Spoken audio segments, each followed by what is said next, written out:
And then I was like, in my office, it's just a little too dark. So I was like, let me come upstairs. I have like 3 stories, so this is like where all the windows are. I was like, oh, lighting is Yeah, I generally use this background because no matter where I am, then it looks like I'm home. Yeah. All right, still on the dot, so I'm gonna switch over. I already got the stream going. It's just doing music right now, so I'm gonna just switch over, do a quick little intro, and then moving on over.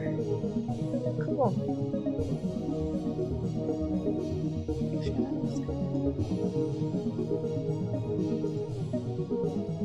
Sorry, I'm gonna make an adjustment real quick. No problem. All right, cool. All right, you ready?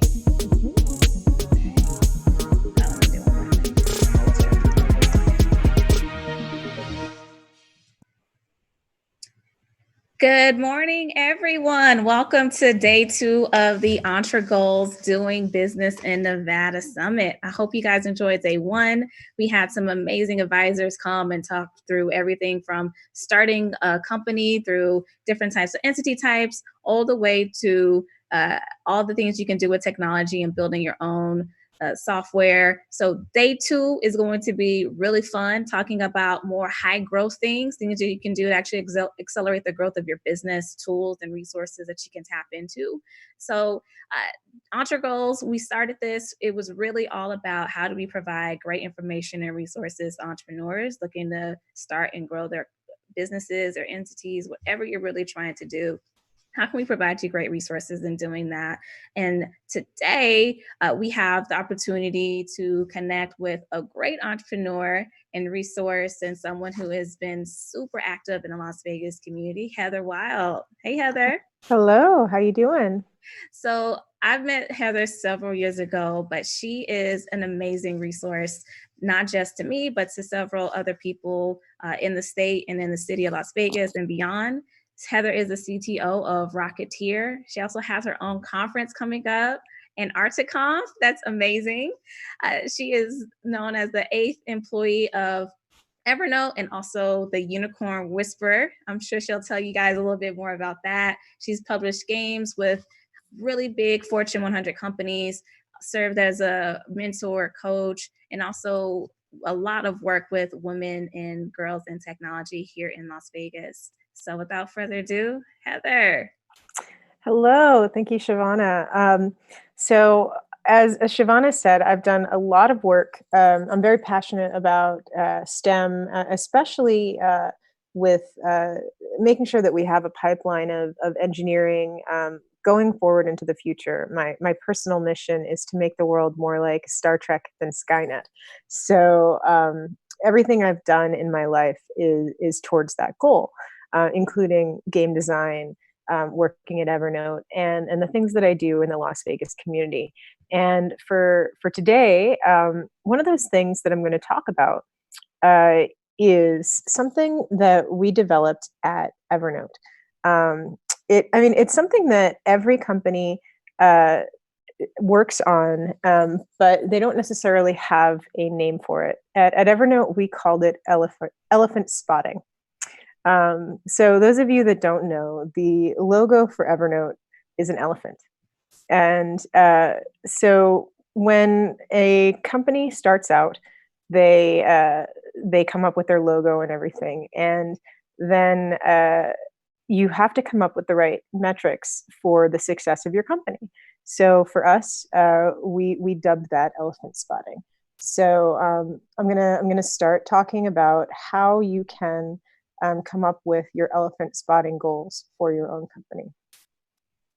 So just a small bit about me again. I've had over 20 years of experience. I know I don't look like it necessarily, but I've been working at this for a very long time.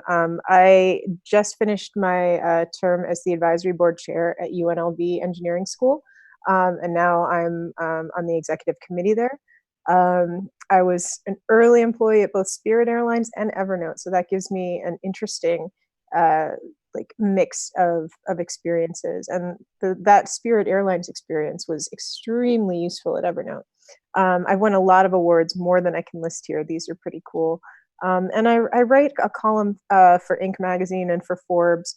And so I'm responsible for a lot of clickbait that you see on the internet. And that's actually very useful for what we're going to be talking about today. So that gives me an interesting mix of.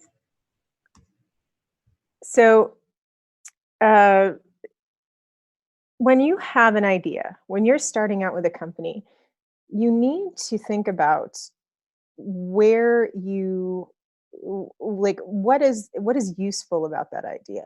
So in an organization, like a big organization, like everything is based on being perfect, because like you cannot fail. Like in a company like Facebook, in a company like Google, these are corporations. These are not startups. They're traded on the stock market. So their main goal is to ensure that they make money because they have a fiduciary responsibility to their investors. If it's a startup, however, like yes, you have investors potentially, but the main goal is to get big as fast as you can or to fail as fast as you can so that you can move on. You don't have that corporate governance that you do at a large company. So you have the ability to grow and to change as quickly as you possibly can.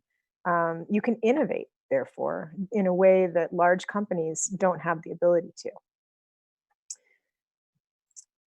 When I was working at Evernote, I noticed like I was working from an RV and from a boat, but this particular story is about when I was working from my RV. I was in Arizona, and I spent a lot of time as a remote worker. And I kept the TV on in the background as kind of like a screensaver to keep myself distracted. Just the noise droning in the background reminded me of being in an office, and just kind of the different changes of things helped me to stay on track and not go crazy from being at home all the time. I'm sure some of you that work at home know you have like your TV screensavers or something. And one day something pulled me out of the drone of the background noise, because there was this guy that um, he was dressed in kind of like a zoot suit. It was this bright purple velvet suit, and he had a big velvet cap with a yellow feather coming out of it. I remember this very distinctly. And he was walking around a car lot, and he went through car after car after car, describing them. I mean, it was a very poorly shot ad, and he just spent about 5 minutes talking about each car, giving you the benefits of each, and then like there was a ridiculous price tag on each one, like $750 or $1,200 for random cars. And then he gets to one and said, and it's the best thing that he can say about it is, "This car runs. It will get you to work." Then slaps up $500 and moves immediately on to the next car. And I remember thinking, my God, he's just come up with the essence of car. and and I mean, while he'd been listing down all of the things about all of the other cars, he'd been saying power steering and leather seats and automatic windows and all of these things about the other cars. For this particular car, he was just like, this car will get you to work. And the next day, the same ad came on at the same time, and all the other cars were still there except that one. Somebody had watched that ad just like I and had gone down because they saw the car that was like, I need a car that'll get me to work. That's exactly the thing that I need. He had hit upon that exact idea that got to the heart of the matter, the heart of what will make a person buy a product. I call that a unicorn idea. When I'm working with people, I help them find that exact essence of what is the thing that they're trying to sell. Because if they can hit upon the unicorn idea for their product, then that will allow them to hit growth. With the amount of growth that they have, with the amount of growth that they need, you need to have that virality, that that basic essence of your idea. He struck upon the essence of car, and it was so visceral for someone that it stuck with me all these years, and it stuck with whatever person was able to get up out of their seat and drive down there or take the bus probably and buy that car. They just slapped down $500 and bought that car. And for your company, if you don't have a unicorn idea, if you don't have the exact essence that that can be conveyed in a very concise, visceral, passionate sentence, then people won't understand it and it won't grow. When you're creating a company, when you're creating something, you need to have, like, you need to follow this innovation cycle, whether you're a corporation or a startup or somewhere in between. This is how it works. You come up with an idea, then you evaluate it, then you execute it, and then you try and try again until you see, well, here's what worked, here's what didn't work, let's try again. And it never stops. It's a cycle of innovation. And around that, in the center is based around your culture. So a few years before that that ad that I was watching on TV, I was having dinner with a friend of mine. We were having sushi because it was his favorite, and it was one of those omakase or omakase dinners where the sushi chef just brings you course after course after course. And I think we were about 10 courses in when when he was passionately describing this company that he wanted to build. And it was I was more interested in the sushi, than in this idea because it was my friend, so I was listening. And he just kept talking and talking, and I was just eating and eating. And until he said, "I just wanna do something where I can remember everything." And I remember distinctly putting down my chopsticks and looking over at him, and I had goosebumps because that was the unicorn idea. Coming up with something where you could remember everything, where you could have this centralized location that would act as your external brain. This was something that I could understand. Not all of the things that he'd been talking about for an hour and a half that didn't make any that didn't resonate with me at all. I mean, certainly for an engineer, I understood what he was talking about, but I didn't have a connection. But when he came up with that line that all he wanted to do was have a centralized place that would remember things for him, that made sense. That was something that could grow and spread. And before long, it spread so far and in so many different languages that we became we grow so big that in 2008, shortly after that conversation, we had 5,000 users. By 2011, we had 20 million users. In 2014, we had 100 million users. So people understood remember everything. That unicorn idea allowed us to have a goal. We didn't pay for marketing. We didn't need to. All we needed to do was rely on the virality of the idea that we had and make sure that people knew and resonated with it as much as we did. And not only did they resonate with it, we knew that it was working because soon we had a lot of downloads in Japan. And we didn't have a Japanese client and I mean a Japanese application. There was nothing, I mean everything was just in English. And anyone that has ever been to Japan or knows anything about Japan, something that's English only is very difficult to work in Japan to become successful there. So we had to have something that was so elementary, so visceral that people there would react to it. But how did we know that we were big in Japan?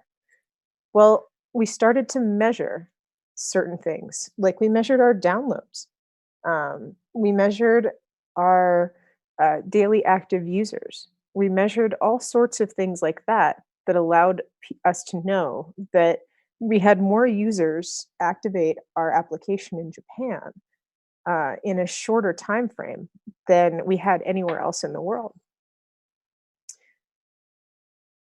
This is how we started to identify what our growth pattern was. When you're defining your company, you need to know who your first customer will be. And that's easy. Your first customer is almost always your relative, your best friend, your partner, somebody like that. Your first customer is the easiest one to get. The next 10 are a little bit harder, but not so much because these are still people that you know personally, people that believe in you, not your product. The next 100 customers are harder because now you have to actually start trying to sell your product itself. These are people that don't necessarily know you. For every 100 product or for every one product you sell, the rule of thumb is that you get 99 no's. So you have about 1,000 no's for those 100 yeses. And then for the 100 or for the 1,000 customers, it's even harder. You have to come up with some kind of way that you can reach out beyond your network, beyond your friends, beyond your grandma's knitting circle, that people will trust in your product. And you don't have time personally to reach out to all of those people. So you have to come up with some kind of idea that will resonate to all of them as fast as possible. And then when you get beyond 1,000 to 10,000, 100,000, 1,000,000, these you'll never meet these people directly. You have to reach out to them yourself. And that's how, for example, I have my ink column. There's people that I will never meet that know me through my writing, through my books, through my videos, through my speaking engagements.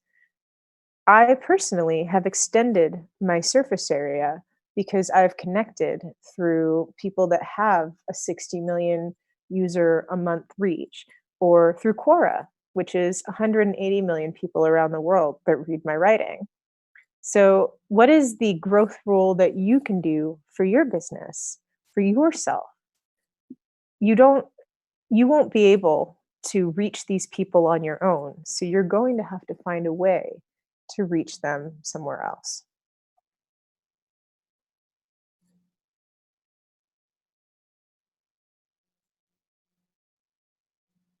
With Evernote, one of the things that we chose to do was to offer support that no one else was offering at the time.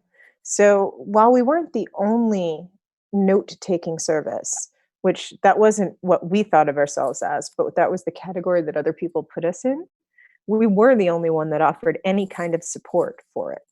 So we offered a premium service for support and a support for free users. We offered forums that we answered.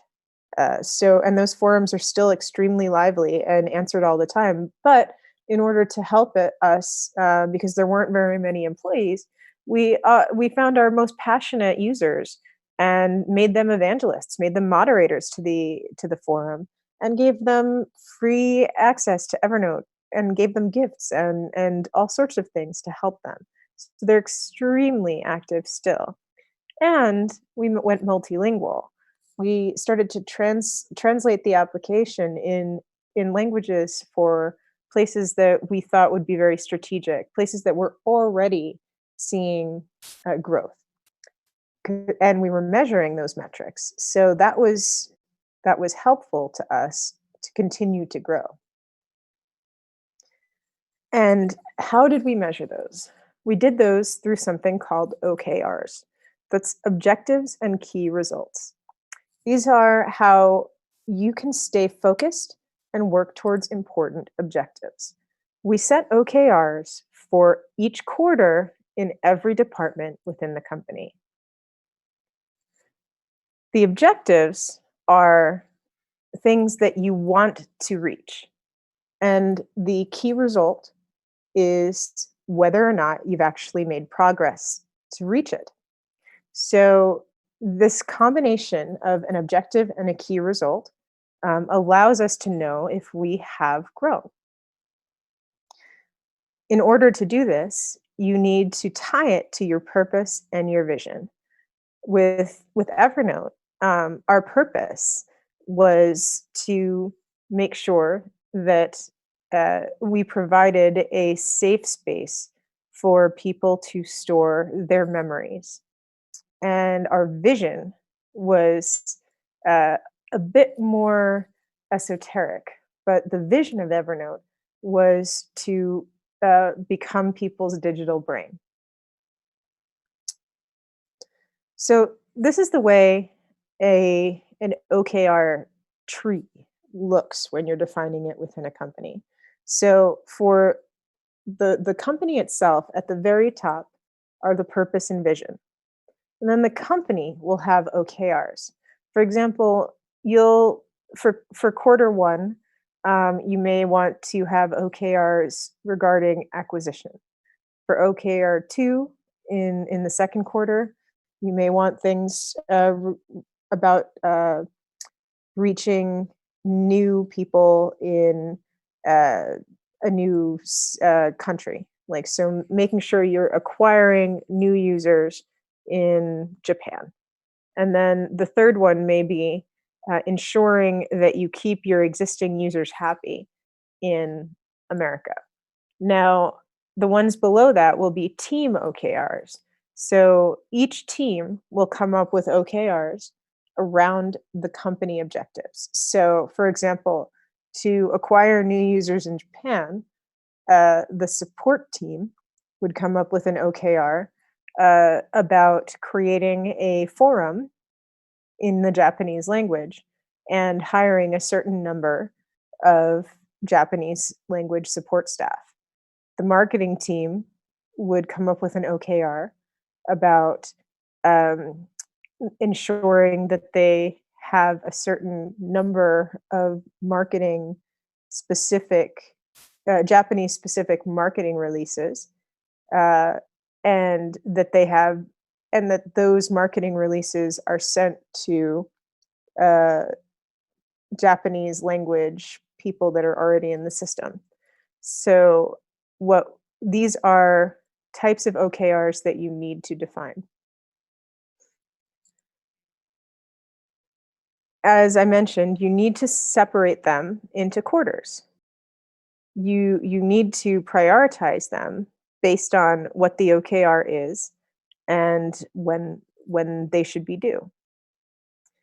And the then you will score them. So as long as you're describing it specifically, what do you want to achieve?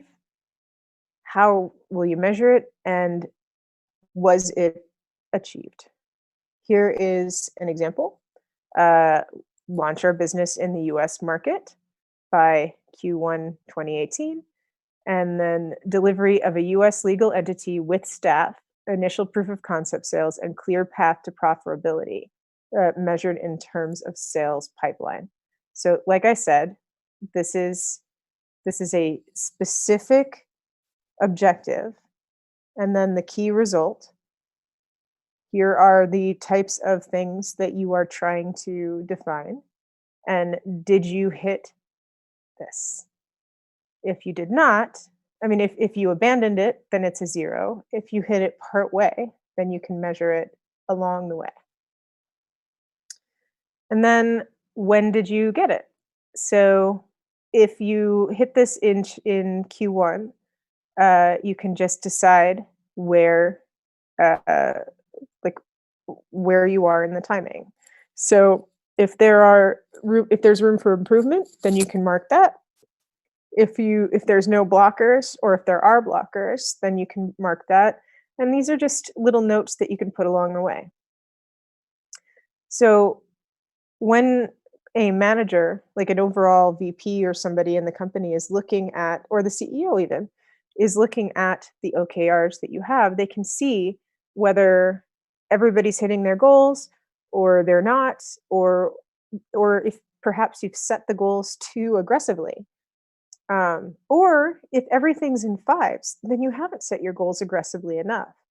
3s and 4s is what you really want to see with OKRs, because that means that they're just stretching enough that you haven't hit them exactly, but you're almost there. To recap on that, OKRs should be public, because everyone should be able to see what everyone is at. That way, you know that the marketing team is working on this, the support team is working on this, operations is working on this, and then you can all come together to help each other with that. You can't have too many going on at the same time. You should have no more than 3 OKRs for the whole company or for any team at any given time, because if you have too many, then people will get stressed. Um, you have to check in. Just like stand ups and daily check-ins, you need to check in because if there's any progress delays, then people need to know about it right away. The longer you wait to check in, the harder it is to catch up. Your OKRs have to be measurable. If they're not measurable, then you won't be able to tell where you're going. And as I said, they should be stretch goals. If you're not stretching to reach something, then you're just going to sail through and you're never going to grow as a company. And the whole point is to grow as a company. And the scores of your OKR should not in any way affect your pay. So you shouldn't get a raise for an OKR and you shouldn't be docked pay for not hitting one. OKRs are something company wide. Now, if your entire team continuously does not hit OKRs, that's a problem. But an individual shouldn't be docked for that. Now, here's something that I use to help identify ways to grow your company. So every quarter, you should have a strategy of here's what I'm going to do to grow. If the interesting thing is if you don't do anything, you're still going to grow. That's like a company in general. Like if it's a healthy company, it will always grow. But if you do something, it will grow more. And that something can be anything. It can be negative, it could be positive, it could be neutral. It doesn't matter. But if you do something, then you will get a benefit. So when you grow, when you try to make your company better, then it will just give them more of an opportunity, more your users more of an opportunity to remember that you exist. So just to recap, the more that you try, the more that you do, you will have a better opportunity to be out there in the wild, becoming the best unicorn that you can be. And as we had, as Evernote grew from 0 to 5,000 to 100 million to 450 million users around the world, like 1/10 of the world's population, but little more than that, using this one application that I spent many years working on. You can, it all comes down to that one unicorn idea, that easy thing for people to understand. And if you come up with a unicorn idea, the easy, understandable, passionate, resonatable way for people to understand what you're doing, and then come up with some measurable results, measurable uh, objectives for people to grow with you, then you will have no problem in making your company as successful as you want it to be. So the key information that you need um, when growing your company is that it's all about people. So as long as you have people that have the skills to grow your business with you, so whether it's just you or whether it's a whole team, you need to make sure that you're investing in them so that they can then invest in your company. Because when it all comes down to one small idea, then they need to believe it and understand it as passionately as you do. And if they don't, then you're dead in the water. So with that, I'm happy to take any questions that anyone has. And thank you for listening.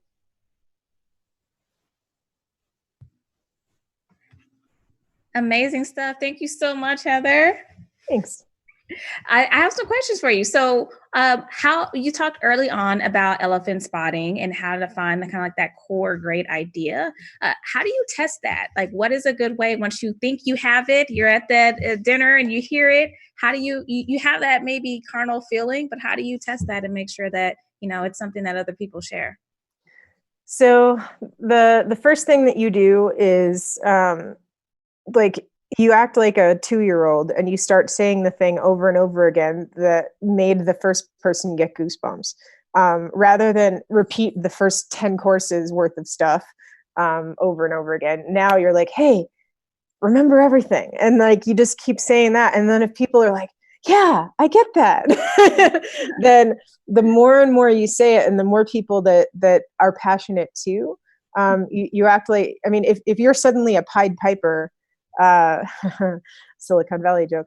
No, but I mean, if suddenly people are following you when they weren't before, then that works. Whether they're following you into working with you or following you saying, I will put my money down for that, then that's the thing. And that's the key. Because a lot of people are like, oh yeah, I will give you money maybe someday.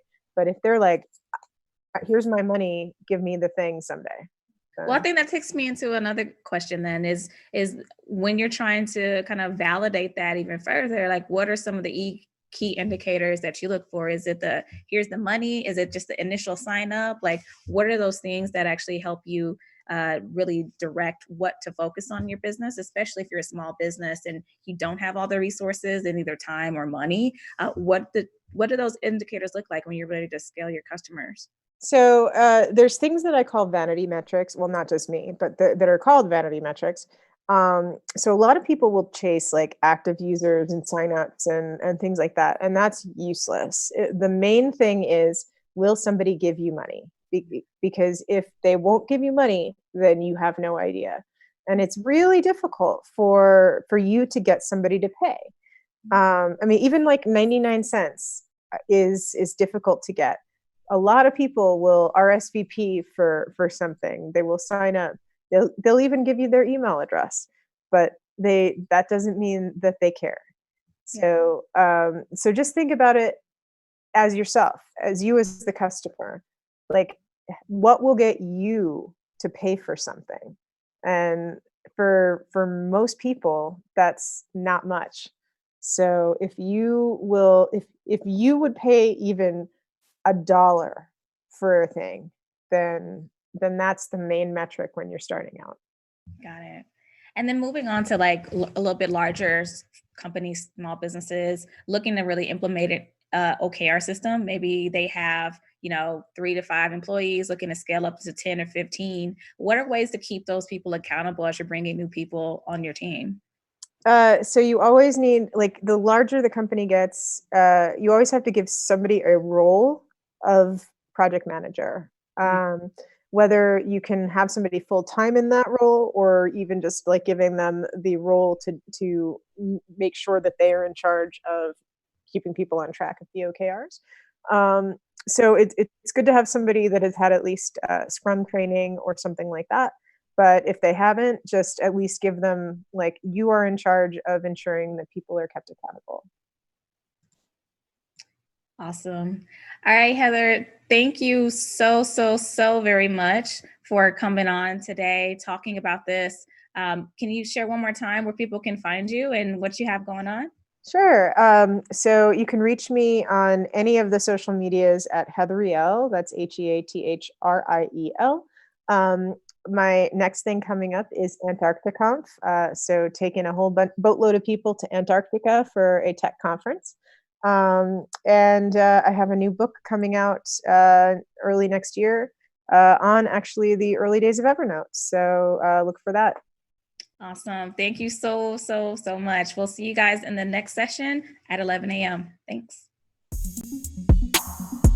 All right, we're good. Cool. Was that okay? Yes, great. Thank you. All right. So we're writing another book? Oh, no, this is... This one's done. It's just in publishing right now. So Okay, awesome. When does it launch? it's just the publishers have to figure that out. Awesome. All right, so, woo. I love doing these things, but I'm such an introvert. I always feel like I get like super excited, and then like afterwards, I'm like, oh my gosh, I need a nap. Yeah.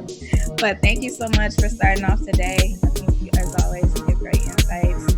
The next steps for this is we're going to repackage it. That GoalGuide concept that I kind of sent you guys. A lot of folks that are having trouble trying to figure out exactly how to take their presentation and put it into that. So I'm going to draft that up for folks and then send it back and then say, hey, will this work as like a worksheet or a resource guide, and then package that up and get that in the next couple of weeks. So I'll let you know. I'm going to get these all chopped up, transcribed, and all that good stuff as well. So as soon as all that happens, I will let you know. Cool. All right. You have a good day. Thank you. Bye-bye.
More and more you say it, and the more people that are passionate, even like 99 of.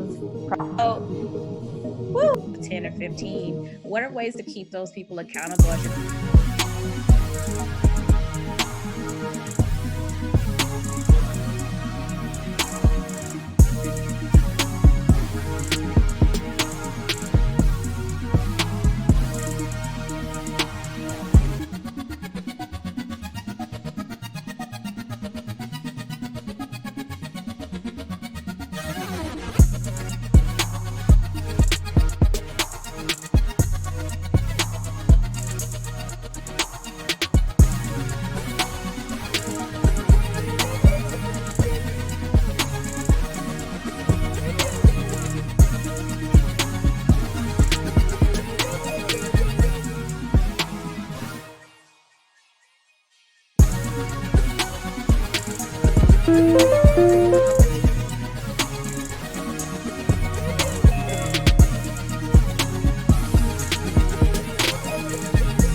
How was your day so far?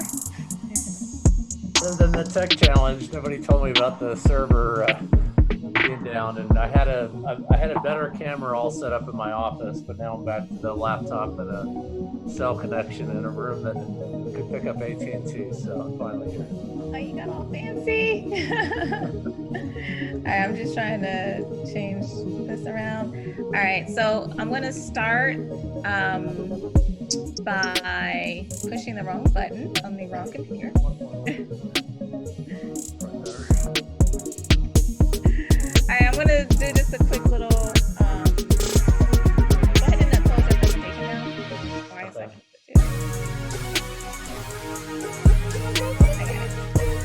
So what I'm going to do is just talk really quickly about the summit and then introduce you, and then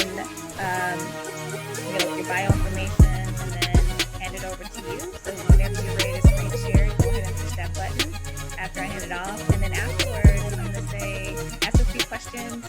I'm going to say thank you. I'm going to sign off of the stream, but you can hang on because I can talk to you afterwards. I'll just say goodbye to the folks and then end the stream. And then if you had any feedback or anything you want to chat about afterwards, we'll have a couple minutes. Okay. So the next one starts at noon, and I need to do a quick tech check. So we have about 30 minutes. So if we can wrap up by 11:50, that would be perfect. Yeah, we can do that. And my internet connection's not real strong on the cellular, so hopefully it holds up. Yeah, so far it's good. I'm not catching any lag on my end. So yeah, you're good so far. All right, so I'm going to go ahead and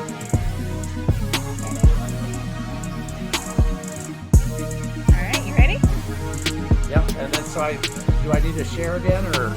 I'll let you, as soon as I say thank you and go ahead and see your presentation, that's when you can share whenever you're ready. So right now, we're going to just be us. Okay. All right. Hey there, everyone. Welcome back. We have our next session that's about to start here with the Doing Business in Nevada EntreGoals Summit. Once again, We've had already some great speakers talk about all types of subjects from starting your own company, how to set up an LLC, accounting, how to work with different advisors, software, you name it. We've had a lot of folks come on and share what they've actually been working on in their own businesses and helping other people in their businesses. And to help you pull all that together for your own business, we do have a goal guide that'll be available shortly. So if you haven't already, go ahead and subscribe on the EntreGoals website, EntreGoals.com, and you'll get first access to that. Now, without further ado, we have our next guest, Mr. Bill Arent. How are you doing, Bill? Doing great, thank you. Yeah, Bill is the director of the City of Las Vegas Economic and Urban Development. He oversees the planning and contractual obligations and finances and day-to-day operations of this office, as well as being a key figure in a very new space. We have the International Innovation Center at Vegas, and Bill's going to tell us a little bit more about that and how you can actually tap into the local resources here in Las Vegas and other resources that may exist out there. So Bill, without further ado, thank you so much for being here. Thank you, Shavana. I'm glad to be here. Thank you for the opportunity to tell everyone a little bit more about what we're doing in downtown Las Vegas with our Innovation Center.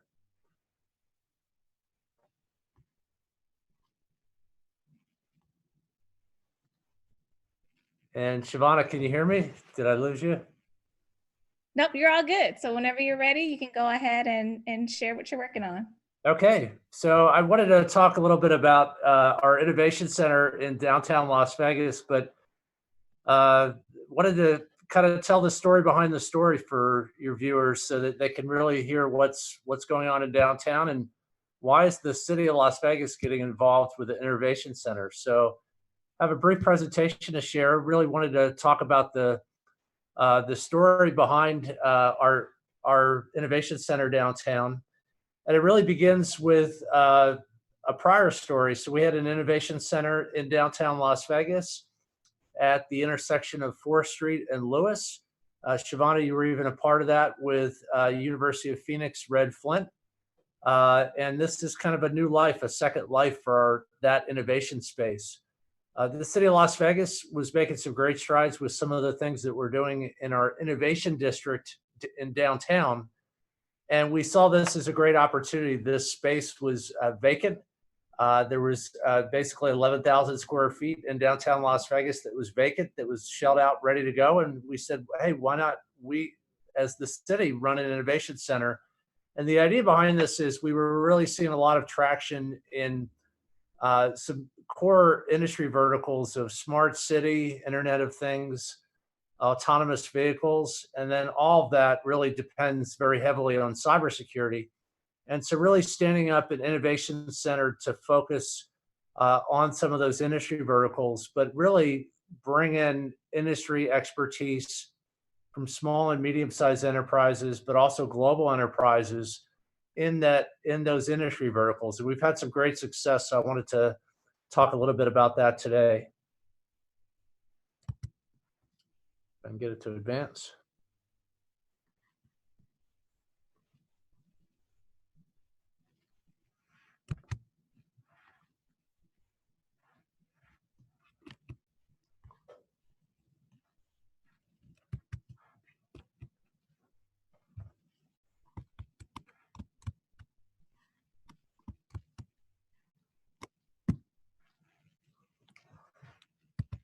And so I think one of the things behind our innovation center here, we really wanted to focus on some of the key advantages in Las Vegas, that we're a tourism hub.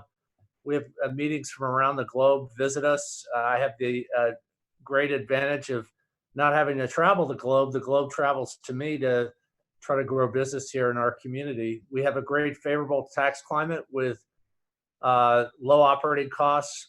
And in Nevada, there's no corporate income tax or personal income tax.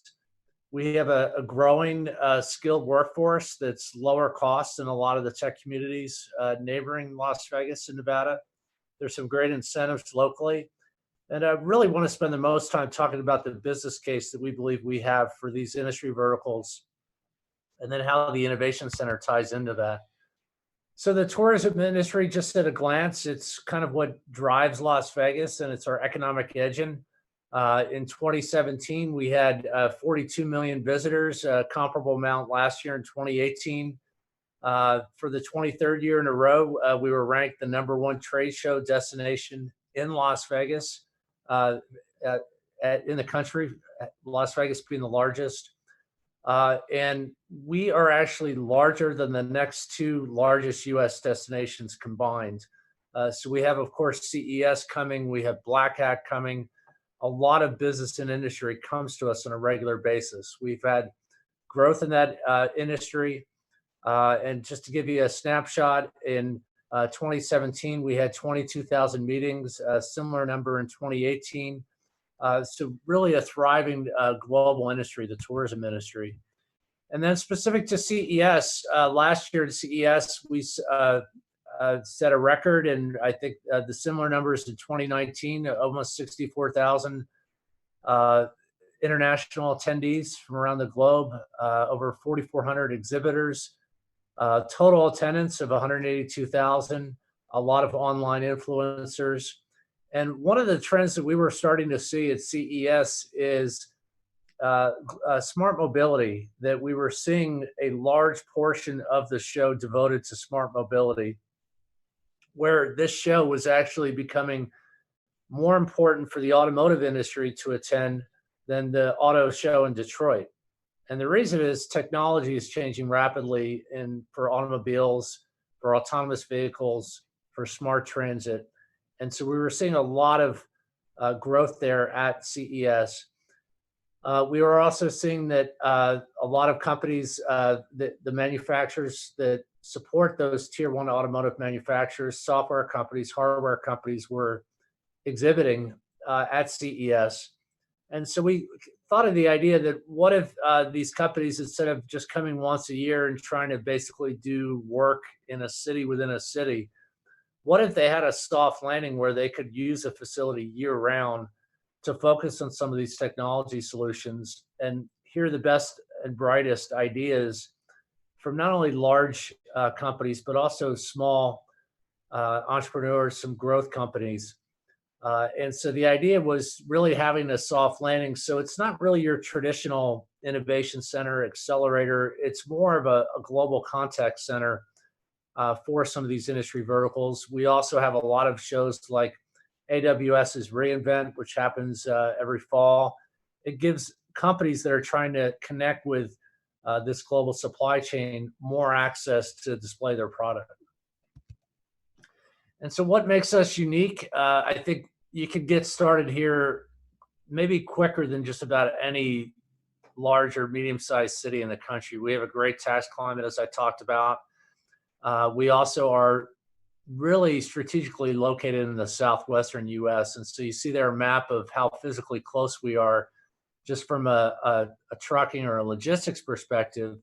But then by air, we're an easy 45 minutes to an hour and a half flight from the entire western US. And so it really gives startups a chance to locate in an important part of the country, but not be lost in the crowd, not worry about how do I stand apart from the crowd in Silicon Valley, in Silicon Beach, in the LA Irvine area, in Austin. There, you have access to all these markets without having to get lost in the crowd and fight for talent and fight for capital. We have a great operating cost. One of the unsung heroes here is just the payroll costs, in addition to the workforce being competitively priced. Our worker compensation costs are much lower. So if you're a technology company, maybe in the hardware space, and you're in a manufacturing facility or light manufacturing facility, you're going to save a ton of money locating in Las Vegas compared to LA or San Francisco, with workforce costs lower and these worker compensation costs, as you can see here by this chart, compared to LA and San Francisco, a third of what you would pay in those cities. And so these are some of the kind of the numbers behind the numbers that maybe are not as important to a large enterprise, but to a smaller, medium enterprise or an earlier late stage startup, these numbers can mean anything and everything to just stay afloat and keep your business going. We're much lower on energy costs too, with being 45% lower than rates in California, 17% lower than the national average. Our energy costs have actually been decreasing year over year. We certainly are very much as a city focused on renewables as well to support that and make it sustainable, but really a great alternative to California. We have great incentives. We have some incentives to help with business relocations. We have some tax abatements for sales and use tax, qualified equipment purchases. So again, on the hardware side, if you're a hardware company, you can really save a lot with getting up and running here. I mentioned the unemployment insurance and the worker comp costs. We have a very moderate business tax or payroll tax, and there's some potential abatements there. We have some personal property tax abatements, and then we also have some workforce incentives to help you find that talent and get them trained up here in Las Vegas. These are some more information about the abatement programs. On the sales and use tax side, we can abate it for up to 75% for 2 years. We have 50% abatement on personal property tax for up to 10 years. Excise tax, 50% abatement for 4 years. We have some transferable tax credit programs, which can help inject equity in a company, and then some tax abatements through the Governor's Office of Energy. So the bulk of what I wanted to talk about today is our innovation center, and wanted to talk about it really in 2 stages. One is really explain why are we focused on this, on these industries and these verticals. So try to lay out the business case for it. And then second, talk about physically what's happening on the ground, who's here up and running, and then how you can get engaged with our innovation center. So back in 2016, we decided as a city that we were going to adopt an innovation district, which is a physical district encompassing the core of our downtown. This is a map showing what the innovation district looks like, where you can see the nice thing about downtown is it's approachable. We're not a huge city like a New York or an LA or a Dallas. Our downtown is approachable, so it's a manageable size district, and it's allowed us as a city to, I think, be really a leading pioneer nationally and globally on becoming a smart city and having smart infrastructure physically in the ground. And so back in 2016, our city council adopted a policy to promote and adopt new transportation infrastructure and mobility technologies in our innovation district. And that really laid the groundwork for some of the businesses that we're starting to see move into downtown, and was really the precursor to the city getting into the business of running this innovation center for these industries. So within this downtown area, we've been hard at work over the last few years. Just the last 2.5 years, we've deployed and we continue to deploy IoT sensors, telecom equipment, DSRC in downtown Las Vegas, over 50 city blocks. We own these assets. They're our infrastructure. We own and manage the data, and we make that available through our smart city data platform. And finally, we've installed a lot of increased fiber, over 123 lane miles of fiber optic cable. And this has really laid the physical groundwork for making sure we have a connected city for autonomous vehicles, for smart mobility, for IoT solutions related to physical infrastructure within a city. And so this has really laid the groundwork. And I think one of the advantages of Las Vegas is we're a very new community, so we don't have to rip and replace. We don't have to rip and replace a lot of old infrastructure. All our infrastructure is relatively new, and it's really there, ready and able to connect to some of these latest technologies for smart mobility platforms, smart city, and autonomous vehicles. And so this is a map of what it looks like, these connected intersection deployments in downtown. And so you see there that same area, and these are some of the grid of where this infrastructure is. It's all live today. We have it connected through a lot of different software platforms in our innovation center. So you can see here in real time what's happening in the street with accident data, with vehicle data, with pedestrian data.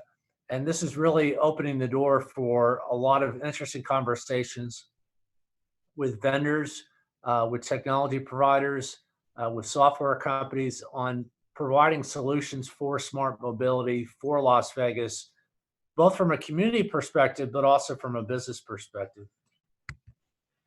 One of the advantages of Las Vegas is everything's integrated. So unlike a lot of other jurisdictions where you have to deal with 10 counties and 15 cities, we have one county and we have really 4 municipalities, and it's really integrated. We have our traffic management system, which is integrated over the entire metro area, a population of 2.3 million.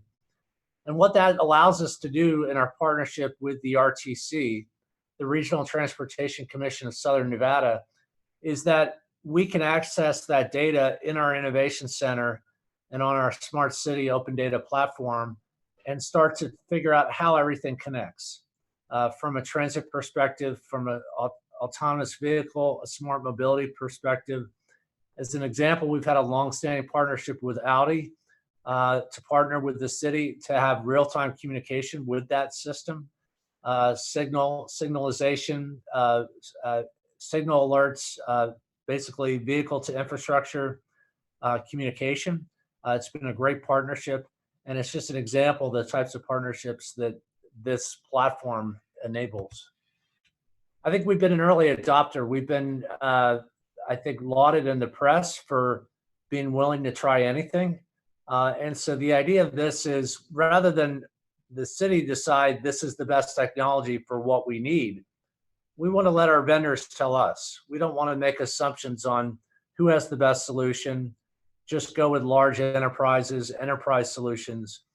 We've had what I would call an early adopter program where we have pilot, proof of concept, case studies, use studies, and then we will enter into contracts with those vendors to solve local problems. And we've done that with large companies. We've also done that with smaller companies.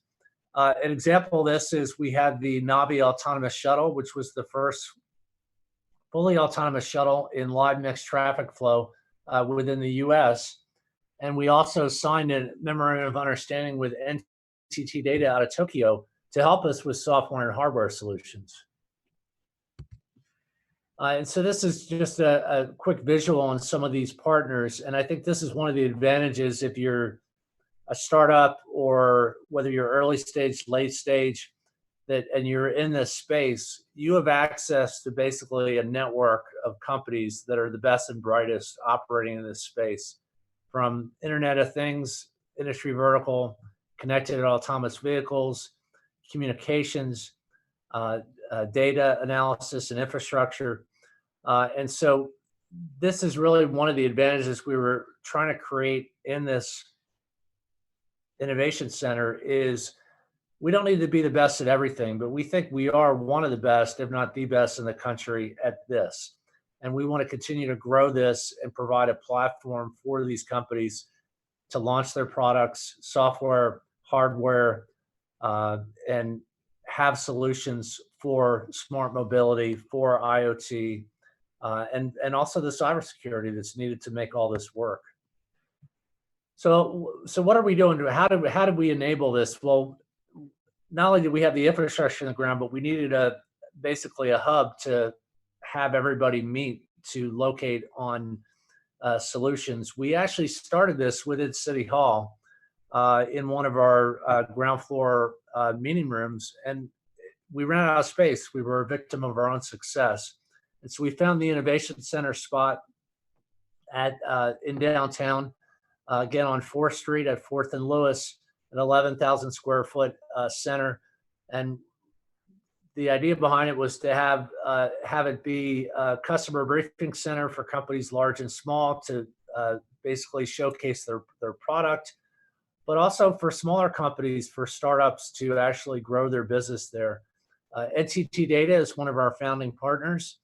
We have a living lab there so we can showcase the software and the hardware that we have already up and running in downtown and in Las Vegas and how it's helping us solve problems, helping us run smart mobility.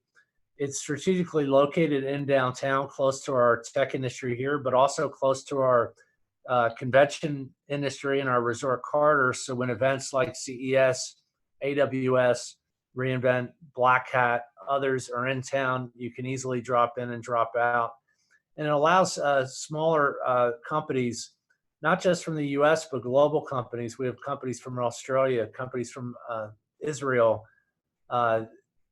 to actually have a physical presence in the US without taking the time and effort to stand up a traditional office. And so it's been a great success so far. One of the things that's making all this work is we were one of the first in the country to pass legislation allowing for full testing of vehicles in real-time mixed traffic. It was passed by our state back in 2017.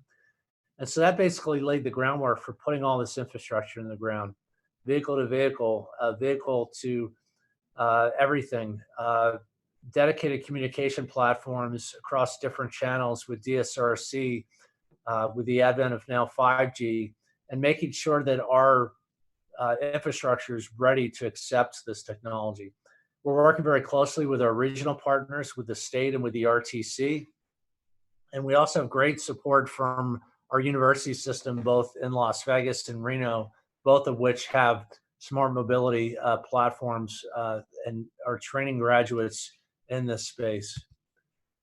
This is where the autonomous shuttle ran. It ran from November of 16 to October of, or no, I'm sorry, November of 17 to October of 18.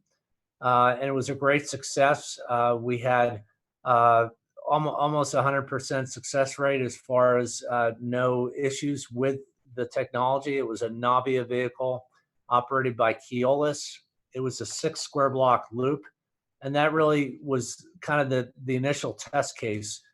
And what it's done now, it's paved the way for our next project, which is a big project.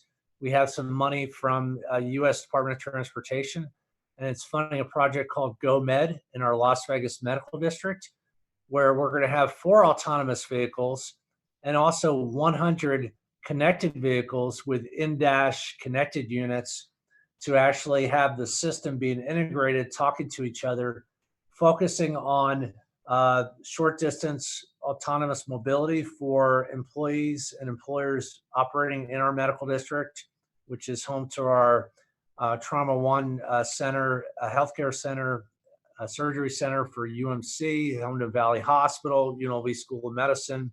So a lot of growth there, but it's also providing this mobility solution. And you see here some of the goals of this project. It's a 3-year project. We're about a year into it now. You see some of the solutions that we're trying to reach with dashboard analytics, with ongoing smart city investment. Pedestrian safety is one of the issues that we have in our community, and this is going to help us solve that problem. You see here some of the solutions of what we're trying to do. We think it's a great place for this, the right time, and then with the solution, AV shuttles, smart transit shelters, connected vehicles, pedestrian detection, dashboard analytics, and really a comprehensive program. So where have we ended up? We have a great company roster at the Innovation Center. You see here some companies that are operating in the space in these industry verticals. A great success story is Turbine, who relocated from the Bay Area. They've been hiring UNLV engineering and data analytics graduates to help build their platform, an IoT database to help enable smart mobility, but also IoT infrastructure. We have companies like PAM from Australia, Startup NV, which is a startup incubator to help startups early stage, in particular, find access to capital and angel funding. And then you see here on the right side, we've had some great corporate events for the industry. And this is really the touch point. I think maybe the biggest indicator of success, that the industry sees this as a hub for smart mobility. A lot of the best technology is really coming out of our innovation center in downtown Las Vegas. Groups from Poland groups from Japan, and groups from Israel. So it really is a global center for innovation and for startups operating in this space. So how do you plug in? How do you get involved? Well, we have hot desks still available. We've priced them at, we think, competitive pricing at $150 per month. We have lease space for growing companies, a lot of meetup events, as you saw on the last slide. We have Startup NV, which is giving our startup community access to an angel investor network, but also is providing mentoring and has an incubator cohort to actually provide space, hot desks, long-term permanent space to help those companies grow. We have access to this global platform for our smart mobility network. And then maybe most importantly is just getting started. You have access to potentially almost instant vendor relationships with state and local government, with state and Nevada Department of Transportation, with the Regional Transportation Commission of Southern Nevada, with the City of Las Vegas for proof of concept projects. So you can launch that project, however big or however small that initial launch is, and really test it to build a track record to then take to industry and more of a traditional supply chain on saying, hey, this is not only a concept, I have POC, and this is technology that's ready to be deployed in a commercial fashion. And so we think that's a great opportunity for entrepreneurs and for startups. You submit POCs through our Urban Leap platform. If you go to innovate.vegas and just click contact, this form that's on the screen will pop up and you'll be able to plug in. We've had some great companies I mentioned from Israel. We've had companies from California, companies really across the globe that have taken advantage of this. We've done well over 50 POCs already as a city. You aggregate the state and the Regional Transit Authority, it's closer to 100 POCs. So there's a great opportunity here for young companies that are really need to have proof of concept and before they go to market. There's a great opportunity here for entrepreneurs to get up and running. And so that's what I wanted to share with you today. We're really excited about our Innovation Center. Again, if you want to check us out, go to innovate.vegas. We're really excited about what we're doing, and we'd love to hear from the startup community on what you think about what we're doing at the International Innovation Center at Vegas.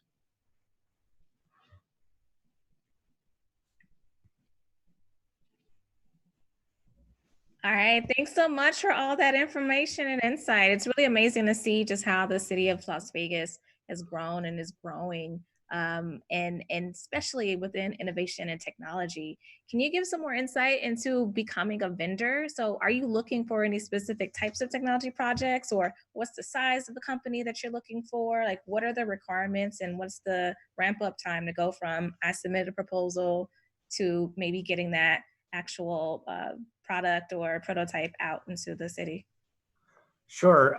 Well, if you're at the concept stage, we'd love you to work with Startup NV to really develop that business plan and develop the product. But if you have a product, whether it's software or hardware, and it's a solution in the smart mobility or IoT space, we'd love to see what the concept is. So there's really no minimum and no maximum. There's some that have been really just as small as maybe an initial trial of a couple $1,000, streetlight sensors, in-vehicle technology, software, analytics. But I think the great opportunity for entrepreneurs is you have access to some of the leading global technology companies that are playing in this space, NTT Data, Hitachi, AT&T, just to mention a few. So you can actually figure out as a company, well, how do I plug into their platform? Because I may have a product, I may have a niche, but I don't know how I'm going to plug into the ecosystem for all of this. So really, there's nothing too small for us. We are looking for something that is a specific solution. So we have very specific community issues with, like every city, last mile transit. How do we get people from the transit stops or to short-term ride share so that nobody's going to use ride share to go a quarter mile, half mile? How do we have transit solutions, smart mobility solutions? Pedestrian safety, I mentioned earlier, that's a huge issue everywhere, but it's a big issue in Las Vegas. And so facial recognition technology, vehicle recognition technology, analytics. Hitachi's big in that space, one of our global partners. But what we found is some of the best solutions are from the smaller companies. So this is really an opportunity for those entrepreneurs that are in those industries or trying to provide software or hardware solutions. And also cybersecurity. Cybersecurity is a big issue, and it's changing rapidly. We have some great university support here across 3 different institutions. We have cybersecurity programs. So if you're a cyber company and looking to start up, you're going to have talent coming out of our universities. So this would be a great place to grow your business as well. Awesome. Well, thank you so much for giving us an overview of everything that the state of Las Vegas and then even Nevada with all of our tax benefits has to offer. I think people will have a better grasp of how they can actually grow high tech companies here in the city and things that they can do that actually have real impact on the citizenry of Las Vegas and Nevadans. So thank you so much for your time, Bill. And everyone watching, we'll have our next speaker coming up in just a few moments. We're going to have Monica Coburn. Thank you. Thank you, Shavana.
Slide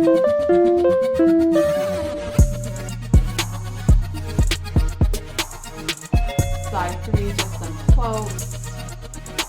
And kind of just the outline of what I'm going to cover. So, what's that? What's going on here? That's so weird. Oh, what is that? Are you seeing symbols on the top? I am. It looks like it's not catching your font.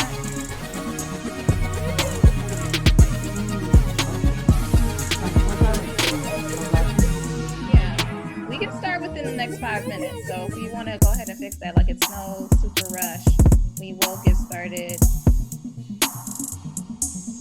Okay, so I'm gonna stop the share. Let me go in there and let me get out of here. You're not seeing anything on your side, right? No, you're not sharing anymore. It's just the cameras. Okay, so let me get out of here.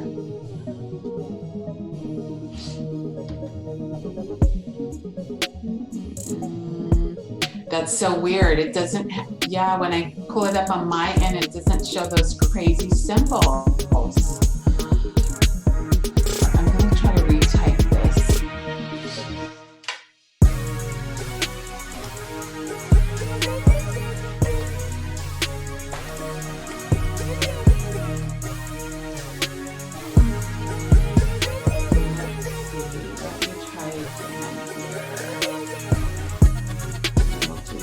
Time to see.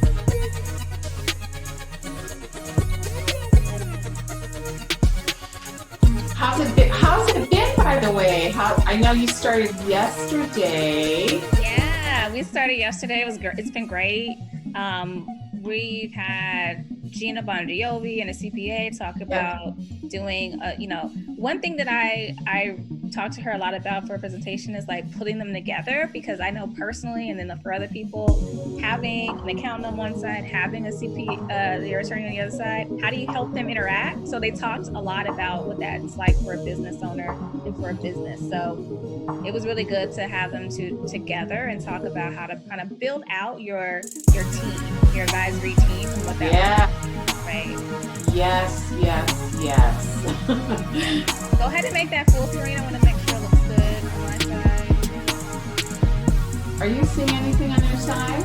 Yeah, I see your screen, but go ahead and make your presentation mode.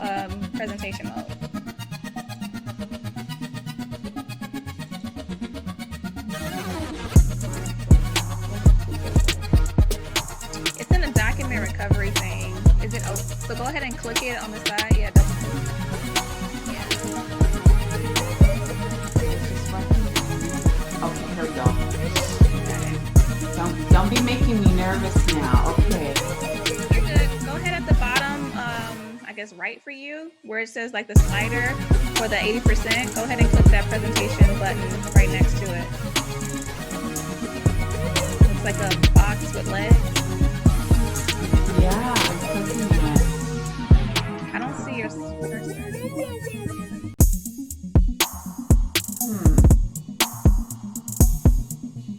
Oh, hold on. How about that? There you go.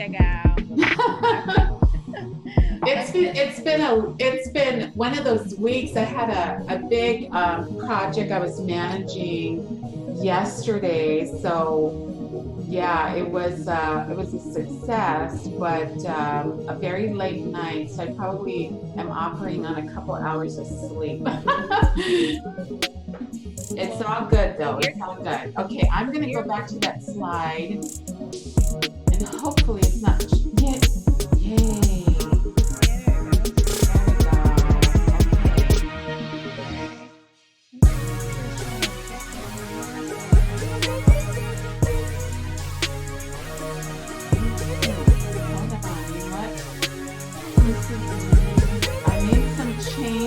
So let me go back, because this is not the one. I need to find the one I wanted. Hold on.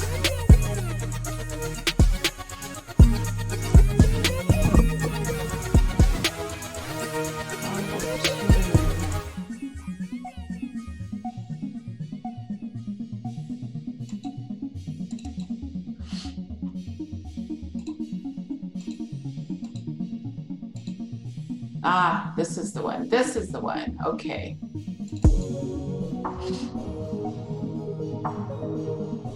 So now I need to get this one to you.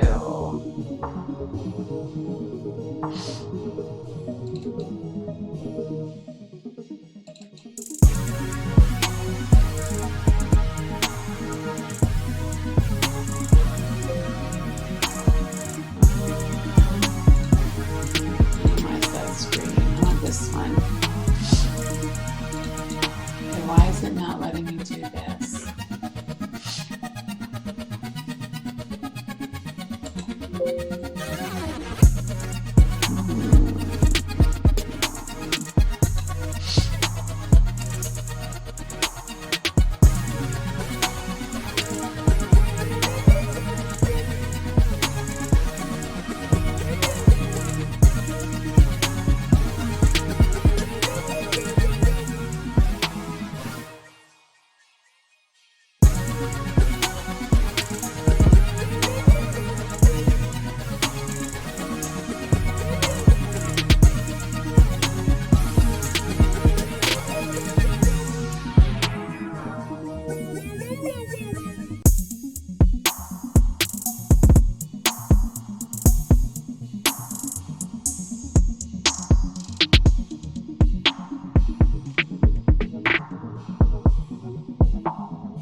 Right now, you're not in share screen mode. Right now, you're in video mode. Oh. So you're sharing screen for your PowerPoint, but for Zoom, you have to click that green button in the middle here.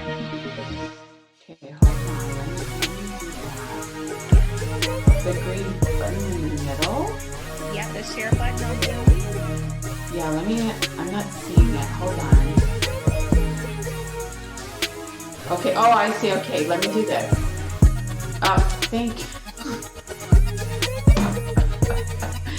Oh, Monica. Yeah. Yes, Monica, yes. And then you start your presentation from there. Then you take your PowerPoint presentation and turn that into presentation mode. You see what I'm saying? Well, so not yet, because we're going to start with our cameras. So I'm going to unshare you. Okay. So whenever you're ready, when I hand it off to you, whenever you're ready, go ahead and click that share button for on Zoom, and then the presentation button. It's probably real quick to go to the little shortcut at the bottom of your PowerPoint stream. There's a slider that says like 0 to like whatever percent. Right next to that, there's like a little button. It looks like an old school projector. Yes. You hit that button, it goes right into full screen view. Okay, so I gotta do share and then that button. Yep. Okay. All right, so you ready? I'm ready. Right. But I'll be off of video, right? You're gonna be on video right now. Oh my gosh, okay. Better be looking pretty. Oh, you look amazing. And like I said, like I want those statues behind you. Those are beautiful. Oh. Right. You ready? I'm ready, let's do it. Hi, everyone. Welcome back. We have our next guest who is ready to tell you all about how to use and think about money in your startup, in your business. This is day 2 of the EntreGoals Summit, Doing Business in Nevada. We have had already 2 days of phenomenal entrepreneurs, advisors, all the folks that you want on your team to actually help you grow. And they're all based right here in the beautiful Silver State, Nevada. Once again, we have Miss Monica Coburn here. Hey, Monica, how are you? Hey, Siobhan, I'm doing great. Thank you. Awesome. So Monica is the CEO and Chief Success Strategist for Nevada Business Advisors. She has done amazing work within our community. Before launching her own company, she's worked as an executive for very large financial institutions, as a commercial business banker. So she knows all about how to take a small business and give them the resources that they need and grow and use financing to do that in various ways. And she's also founded Women in Business Summit. So she's been very integral in our community, empowering women, empowering entrepreneurs, and just being an all-around amazing person.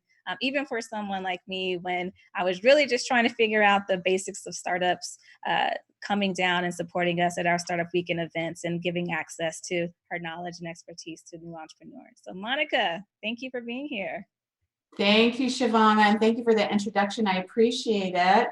So we are going to get my screen shared here, so bear with me here.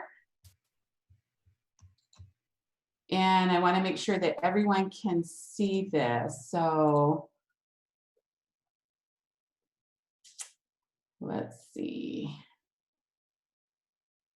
Okay, are we seeing it on the screen at all, Shavana? Yeah, go ahead and make your presentation full screen whenever you're ready. Okay. So as you can see, technology is not my it is not my strong suit. So let's get started here. Okay, how about that? Perfect. Okay, fantastic.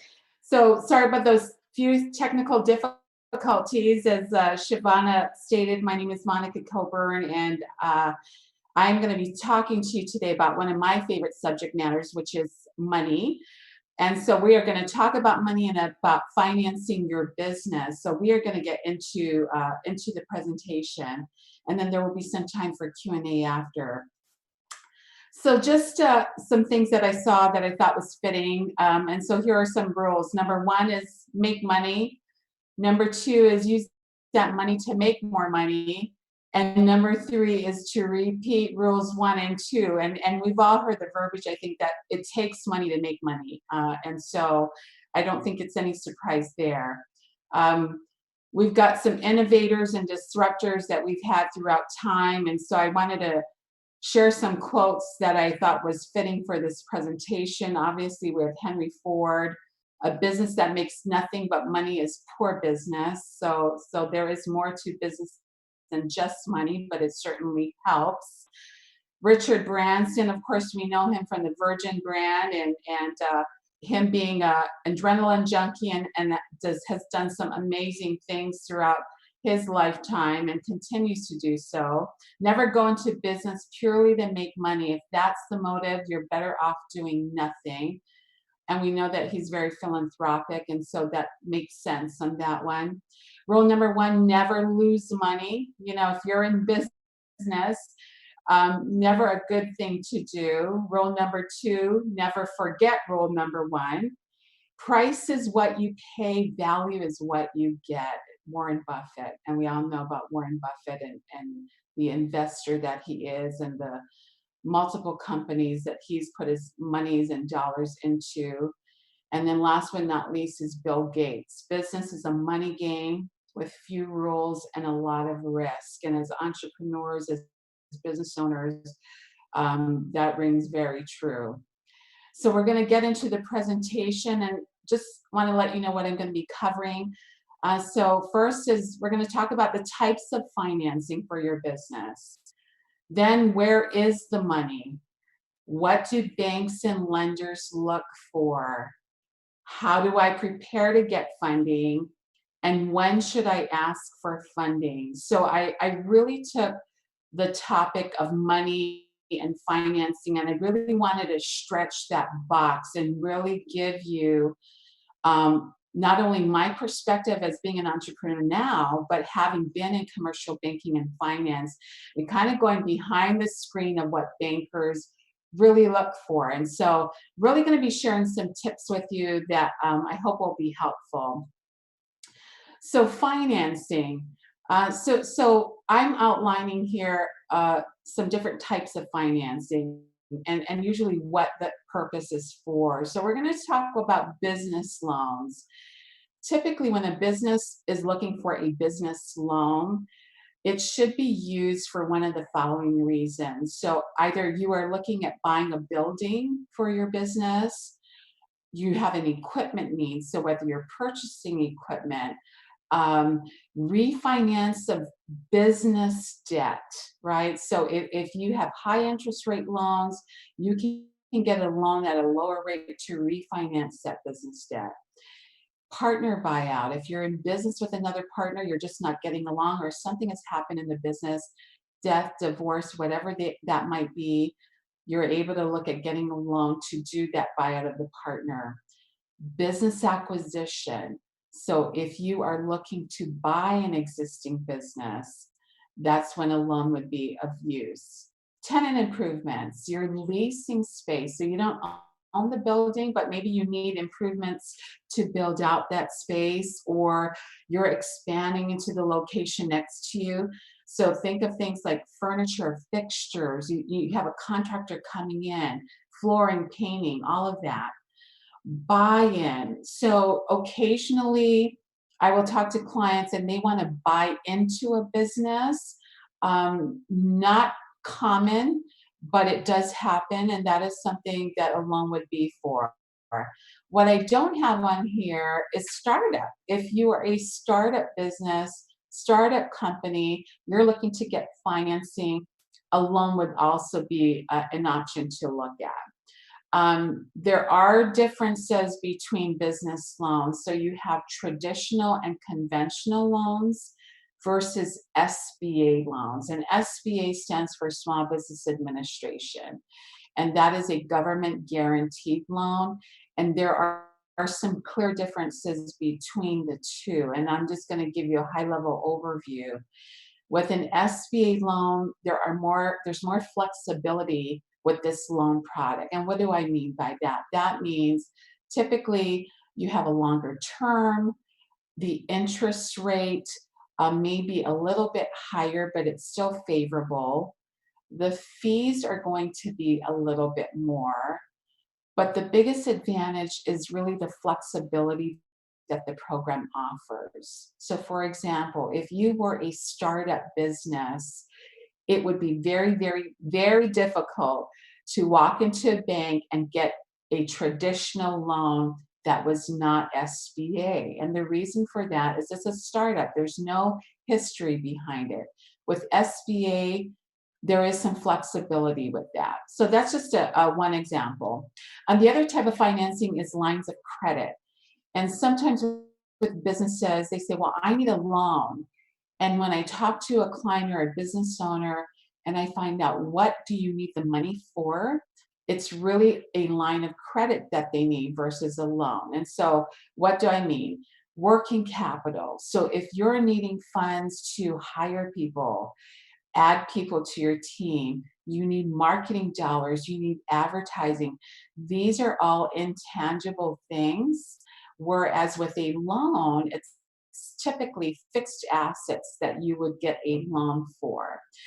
So I'm going to head over to the next slide, and I don't know what's happening, but this should say alternative financing. And we've got some alternative characters and letters that are showing up, so we're going to play with it. So some options for alternative financing is what I call the F word. That's just my humor kicking in, and it's called factoring. And so there's some connotation to factoring financing as really being kind of a financing that you don't want to really deal with for a number of reasons. You're typically paying more. There's other reasons where if you use this type of financing, it's usually bringing in a company that does this financing. And when your billings are sent out, that money that's being sent back in does not go to you as the business. It actually goes to this factoring lender. We're not going to get too much into the weeds on this, but this type of financing is actually very common for certain types of businesses. So staffing companies, for example, if you're in the textile industry, so a lot of fashion houses, designers, they may use this type of financing. Large manufacturers, so it really depends on the industry and what you're doing. This could be a great method for financing. One of its advantages is you get your money much quicker than if you needed to go down traditional financing. There's also government-sponsored programs. And so an example that I'm going to talk about is NOF, which is Nevada Opportunity Fund. This is a state of Nevada program that is administered by one of the regional banks here locally. And basically it's a pool of funds that the state has said, we're going to allocate these funds to our small businesses who may not be able to get traditional financing. They may not even be able to get SBA financing. So we're setting this fund aside and we're going to use this as a pool of funds to help these businesses. Then you have micro lenders. So micro lenders are companies like Axion, which you may not have heard of. They are a nonprofit lender. So they do typically very small dollar amounts, 5,000, 10,000. These are amounts that would be considered too small for the banking industry. Then we have other financing. So family and friends, some people will take equity out of their home. I've seen businesses fund their business with personal credit cards, seller financing. So this is specific to if you are looking to purchase an existing business and the seller was willing to finance that business and actually carry the note, then you would be making payments to the seller directly. So that is an option. It depends on the seller. Crowdfunding. This is still a very viable option, but usually there has to be a purpose behind it. So Indiegogo, Kickstarter, those are campaigns. Investors, right? Private equity, angel investors.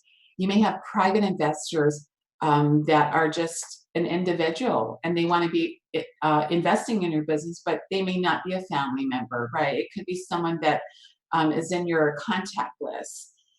MCAs.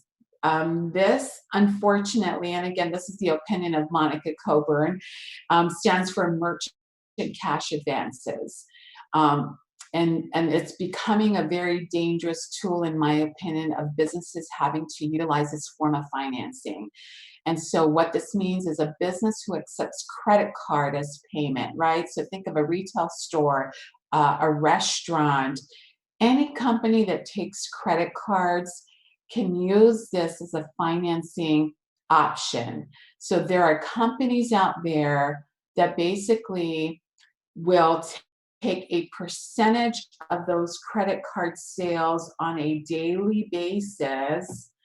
And it's basically giving you money up front, but at the end of the day, they're taking a percentage of those sales. And so I say avoid, if at all possible, because you're losing your profitability, you're losing revenue, you're losing income. But if it comes down to where you're really needing this daily cash flow, this is where businesses are utilizing this method, and quite frankly, a lot of them are getting into trouble because it's a vicious cycle that they can't get out of unless you're able to refinance this debt. So this is something that I put on here, just a quote by Bob Hope: "A bank is a place that will lend you money if you can prove that you don't need it." And there's a banker's joke that the banker is there with the umbrella when it's sunny, but when it's raining, they pull it away. So a couple notes here. Very important as a business owner, as an entrepreneur, that you get a great banker. Number 2 rule is make sure it's the right banker. It's not necessarily the banker that you see when you walk into your bank, right? They may not be the right person. They may be great to you, they may be friendly, but they may not be the right person that you need to talk to about your business. So this is very important, to form a relationship with a business banker. And if you are not sure that the person you're dealing with now is the right person, then ask the question next time: do you only work with businesses, or do you both business and personal, right? Very important you work with someone that knows how to work with small business. So we're going to talk next about where is the money. So the big ones are banks, of course. There are some credit unions that do financing for business. There are non-bank lenders, and what I'm going to give you an example. I don't think they do it to a certain degree, but GE Capital, right? They're not necessarily a bank, but they would be considered a non-bank lender. And then, of course, private equity. Now, I know we're targeting businesses that are $1 million and under in revenue, and usually your private equity firms are going for companies that are in growth mode, they're expansion mode. But I've seen a shift that private equity firms are looking at a lot of different opportunities. So you don't want to cut them out completely just because you make under $1 million. Do I feel it's the best option to pursue? Probably not, because you're going to have to give up, right, ownership of your company. Now here's where my banker notes come in, because I'm going to cover with you next, what do banks and lenders look for? And we're going to talk about what I call the 5 C's of credit. And so we're going to start with number 1, which is character. When you're applying for a loan or a line of credit, anything for your business, one of the first things that's going to be done by a banker or bank is they are going to pull your credit report. And your credit character speaks to your overall trustworthiness as a borrower. Fair or not fair, depending what your point of view is on this, right? But as the banker, as the bank, they're looking for, are you paying everything on time? Are you late? Your credit score and your credit history play very important roles. Now, do you have to have perfect credit? Not necessarily. Depending on the bank will depend on the flexibility. So if you've had a bankruptcy, much more difficult. If you've had a foreclosure, more difficult. Collection may be, there has to be a story, right? And what is the explanation behind it? If it's medical related, from my experience, banks tend to be more flexible if you can explain what's happened. If you've got a couple late payments, okay, what's the story? But the banks are looking for a pattern, right? And so if you're asking for the bank to lend you money, in the banker's mind, they're going to ask themselves, what's the likelihood of this person paying us money back if personally they cannot pay their personal debt back? Okay. Additional due diligence sometimes is done by a lender. So they're going to look to vendors, suppliers, your business license status, right? They want to make sure that you have an active license, it hasn't been revoked, you're not making things up, and sometimes criminal history. So for as example, SBA loans, that is one of the questions it will ask is, have you been convicted? Have you been arrested? Does that make you not eligible completely? Not necessarily. But if you've been convicted of bank robbery, it's probably not going to happen, okay? But I did want to add that in there. Number 2 is capacity. So capacity can be also referred to as cash flow. How well can you manage your current and your projected payments? Banks or lenders will look at your income, right? Is the business making money or is the business losing money? As an individual, they're going to look at personal returns. They're going to look at your business financials and a combination. Now, if you're a startup, you obviously are not going to have business financials. So a lot of the weight is going to be put on you personally, right? What has your history been with your earning ability? What does your personal credit look like? It comes into play even more so. The stability of your income. Is your business seasonal? What do the financials look like? If the lender looks at your financials and they see you're driving a Rolls Royce, you've got a multi-million-dollar house, and the business is losing money, oh yeah, and by the way, and you're taking $500,000 every year in salary, they're not going to be comfortable with that, right? Because they're now seeing you're funding your personal lifestyle and you're not putting money back into the business. So very important. The last one is ratios. I'm not going to get into ratios because there's multiple ratios that a bank or lender will look at. So I'm picking on the number 1 to be aware of, and that is called the debt to income ratio. The minimum ratio that a bank or lender is going to look at is 125 to 1. And I'm going to break it down very simply. The bank is going to see if you make $1.25, can you at least pay us back $1? That's the simplest explanation I can give you. And there are other ratios, but again, for time purposes, we're not going to talk about that. So that's capacity. Next is collateral. So collateral is the security blanket, as I like to call it, for the bank or lender. Collateral are assets that can be sold and used as a backup source of repayment.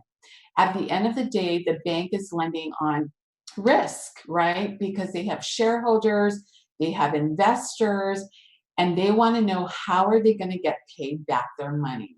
So it's always that worst case scenario. If we lend $100,000 to this business, if that business doesn't make it and if that business goes under, how are we going to get paid, right? And so this is where they look at what kind of equipment does this business have?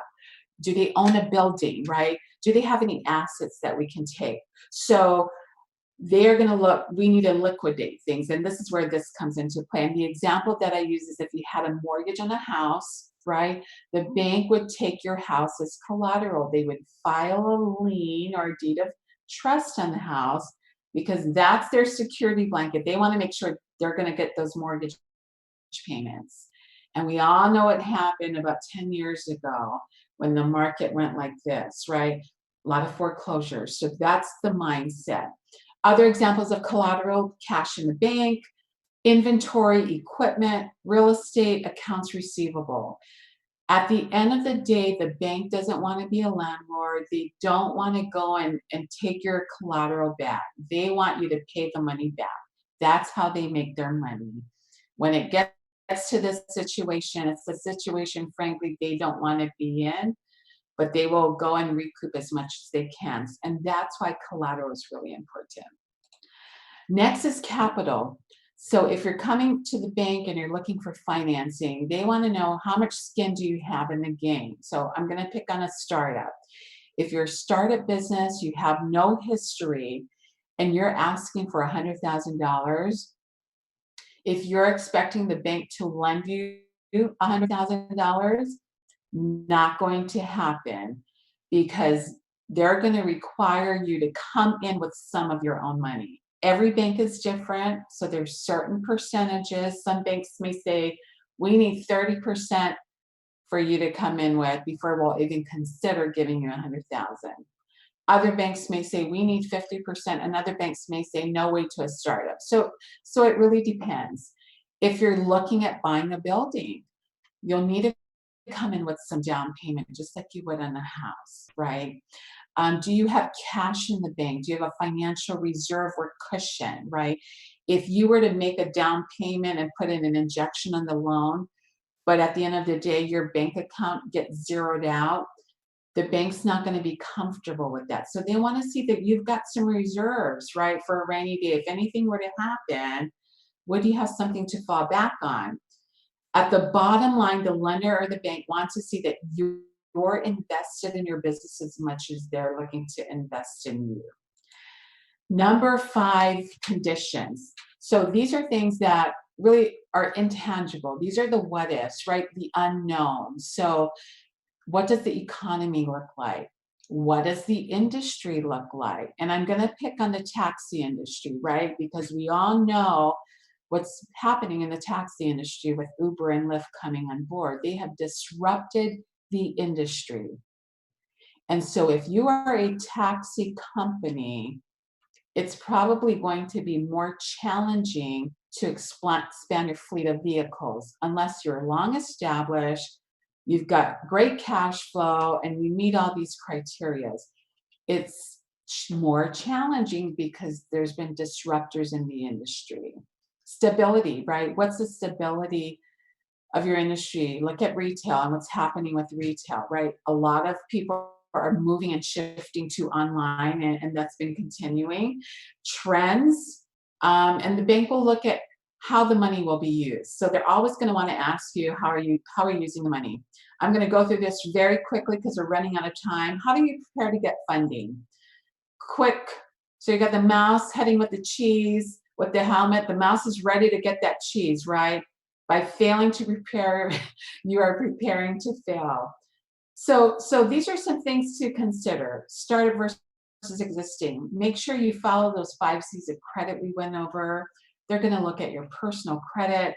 You must have a business plan and projections when you're a startup. The bank wants to see, what are you projecting your business to make? What do you project your expenses to be? What kind of down payment do you have? What kind of collateral do you have? Existing business, same thing. They're going to look at the C's of credit. They're going to look at your personal credit. And then, of course, what are you using the money for? Equipment, real estate. What's your growth plans? When should you ask for money? It's never too early to start having a conversation with your bank. Even if it's 6 months from now, a year from now, it could be 3 years from now that you say, you know what, I'm looking at expanding in Florida. The sooner you have that conversation, the better it's going to be. Make sure your financial house is in order, right? Your personal credit, you've got cash in the bank. Know what to ask for before you talk with your banker, and be prepared, right? Never say, what can I qualify for, or how much money can you give me? Now, the banker may not do what Adam Sandler is doing in this picture, but that was my way of saying, you just don't want to go in there and do that, because that shows you haven't researched, you haven't done your preparation. This just gives you just a quick short list of some of the documentation that a bank would look for. It's my contact information. If there's any questions after my web address, nevadabusinessadvisors.com, that is my email address. And finally,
Are you ready?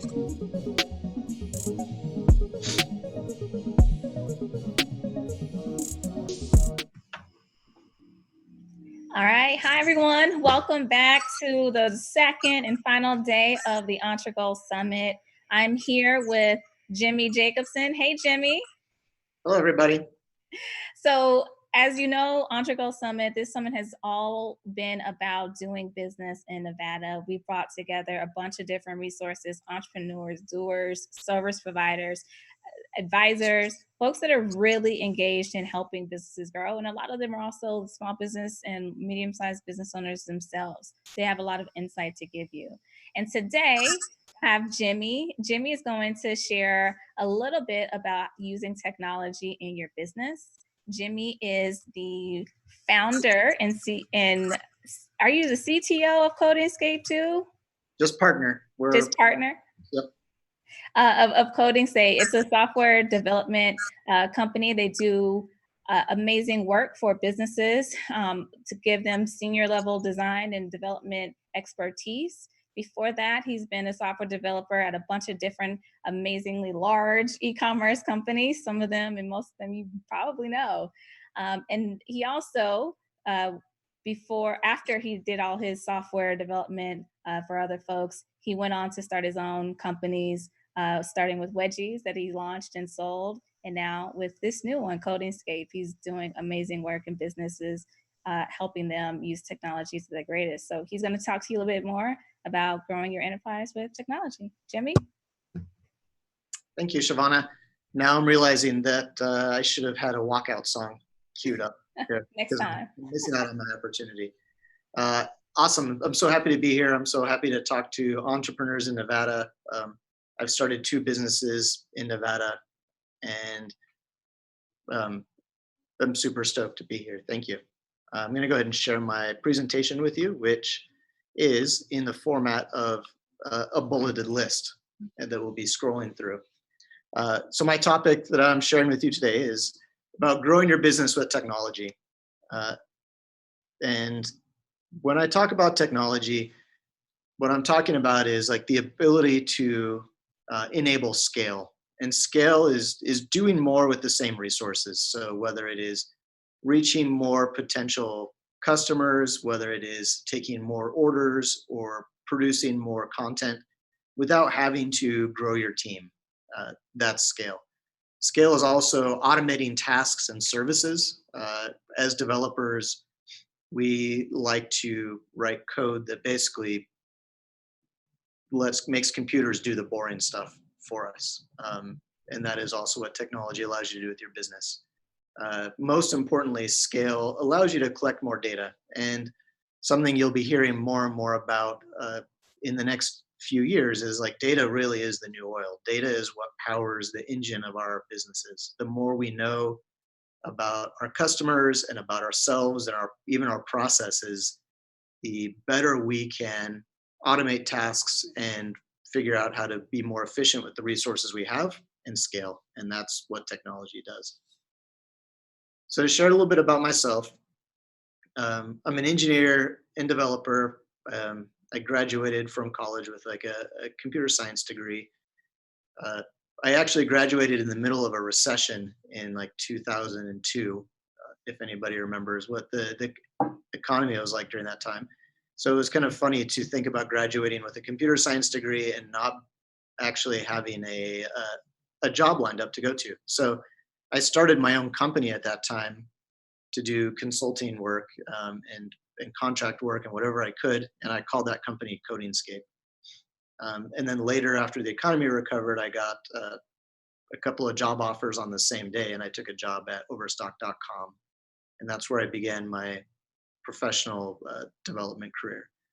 Over time, I've worked at companies like Overstock, some smaller startups, and then working for Zappos brought me here to Nevada.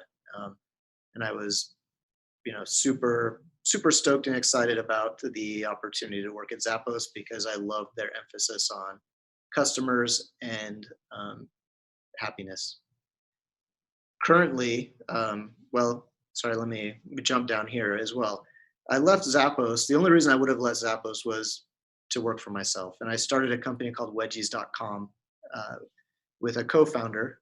We started it in downtown Las Vegas, and we got the School of Hard Knocks MBA, basically raising funding, starting Wedgies, growing it, and eventually selling it to one of our customers. And that was an incredible experience, and I learned a lot. And at the end of it, my partner, Porter Haney, and my other partner, Pavel Shimshimkovsky, and I were talking about like what we wanted to accomplish next.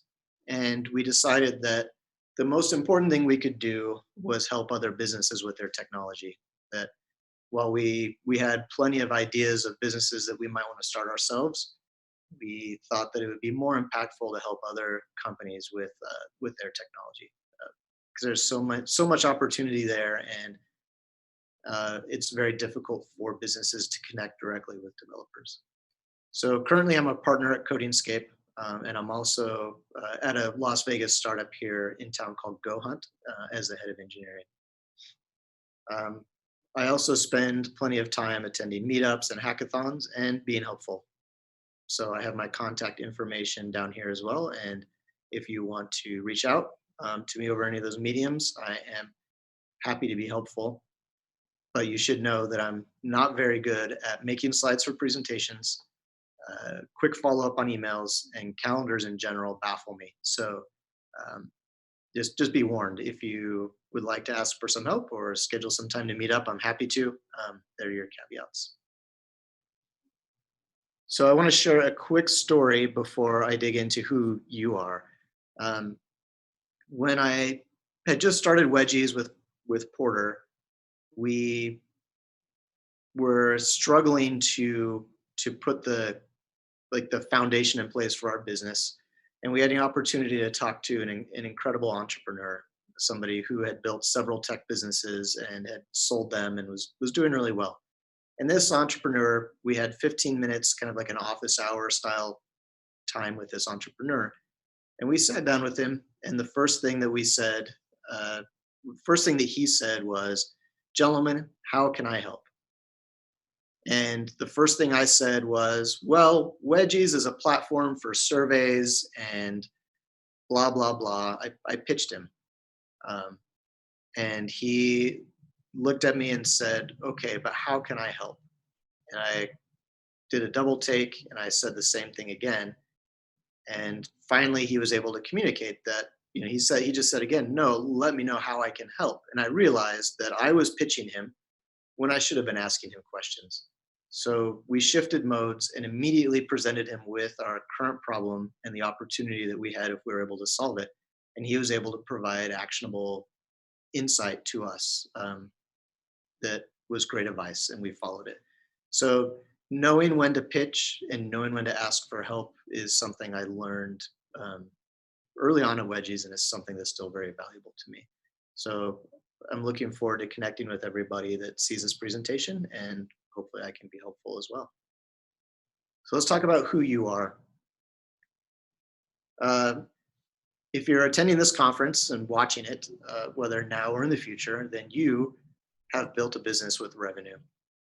You most likely use technology already. You probably have a website for lead generation, something with a contact form, or maybe a little more sophisticated. Maybe you have a couple of landing pages that you're tracking analytics through for your marketing. Or you might have an online storefront, like a Shopify type of website, or something built on WordPress where you are selling a product and you're fulfilling that product to your customers. You have revenue. You might be looking for ways to grow that revenue, or looking for ways to grow your margin on what you're already doing. If you're attending this conference, then like all entrepreneurs, you have plenty of great ideas. You probably have identified some ways you can use technology to grow your business. A lot of those are probably client or customer facing. Like maybe you want to maybe you have a website that already works really well for lead generation. So now you want to build a portal or like a login for your clients so they can log in and see a dashboard or get access to more value. Or maybe you want to build a mobile app to reach your customers where they are. Or you could just be looking to expand the number of channels that you're using for selling beyond just your website, or maybe you want to get into Amazon or Walmart marketplaces, etc. So your next steps that you're going to follow most likely are, and I've seen this a lot of times at Codingscape as well as throughout my career. As an engineer, I've been pitched a lot over like the last 20 years from people who have like a great idea and are looking for somebody to build it for them. So I've been on the other side of this quite a bit, and now at Codingscape, I'm able to finally help entrepreneurs with this. But most likely, we all start off with the wrong approach, which is we sit down and do a bunch of complex mock-ups. We draw everything out. We write down everything that we want our website to do or our app to do. We have spreadsheets full of requirements and everything. And then we go and find a developer, either through our network or on the internet, somebody who is available and is within the budget that we've identified we can spend, and we give it to them and ask them to build it. Step 2 is just this fantastic meme of the lady screaming at a cat. So this is the wrong way to approach a technology project, because it makes some assumptions up front that frankly aren't validated by data. Can you go ahead and hit that green screen share button? You can't see your screen. Oh, I haven't showed it yet. So you've just been looking at my face the whole time. Oh, it's okay. Lovely, lovely. Let me find it. One minute here.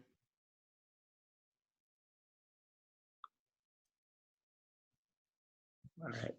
Sorry about that.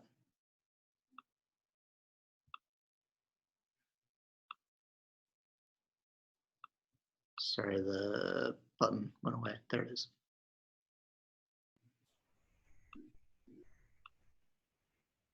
Oh, I'm Perfect. really glad I haven't picked my nose or anything yet. Cool. All right, we're back. So now this will be even more dramatic because now you can see my slides in fast forward. And we'll get back to that meme of what happens when you try to tackle a project by defining everything up front. And that is you end up like this lady.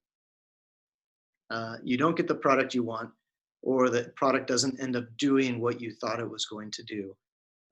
And the developer that built it for you ends up confused because they thought they were doing what you wanted. But in reality, what happened is you were both speaking different languages. So this is the wrong way to approach a technology project. The correct way is to first be able to communicate your vision clearly to yourself, to others. It's something you want to brainstorm and test on people in your network. You want to go to coffee or grab lunch with people you trust, your family, start with your family or your partner, your business partner, expand it out to your network, and share that vision with them and get feedback on it to make sure that when you explain it to somebody that they're able to rephrase it in their own words. The next step is to evaluate your options. And I'm not going to go into detail here, but the build, partner, or buy framework. You need to decide if to enable your vision, you can do it with something that already exists or by partnering with somebody, or if you need to build it yourself. So for the rest of this conversation, we're going to assume that you chose to build it yourself. So the first step here is to find a developer or team to work with to build this. This is where I see a lot of people also end up stumbling.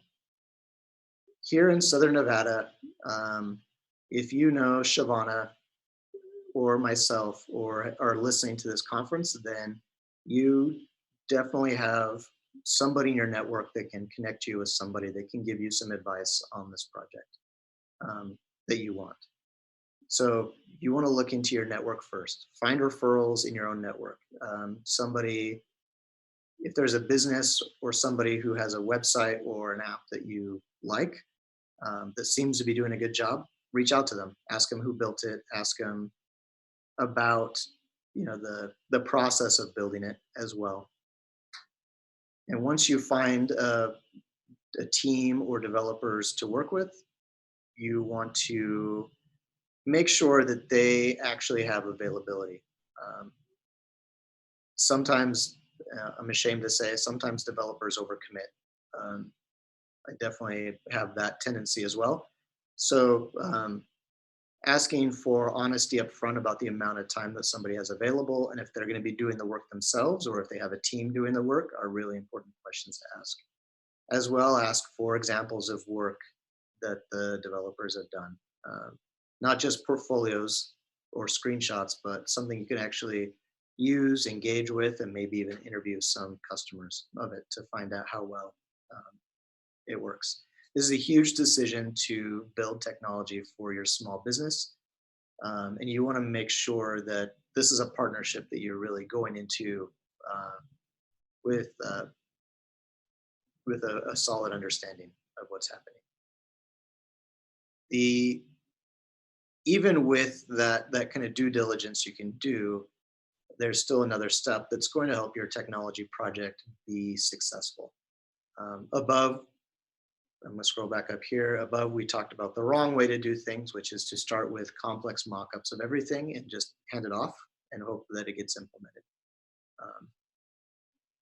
The right way is to start with small, measurable steps and validate regularly.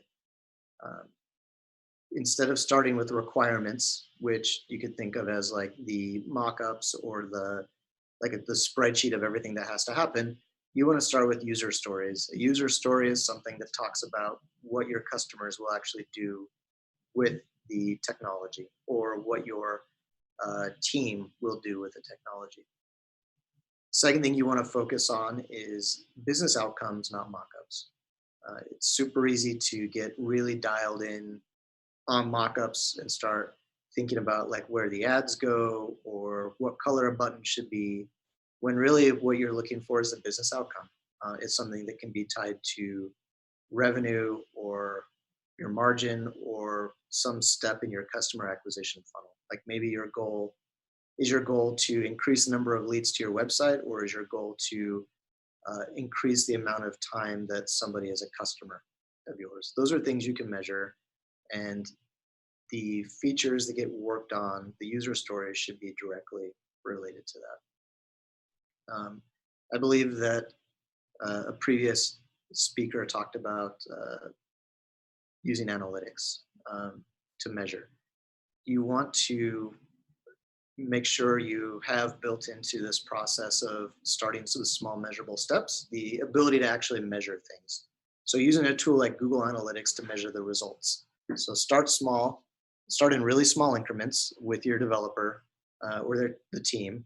Make sure it can go live and make sure you can measure the results. If the goal of the project is to increase the number of visitors to your website and it goes live and it doesn't increase the number of visitors to your website, then you know that the assumption you made was incorrect and you need to find a new way to increase the number of visitors to your website.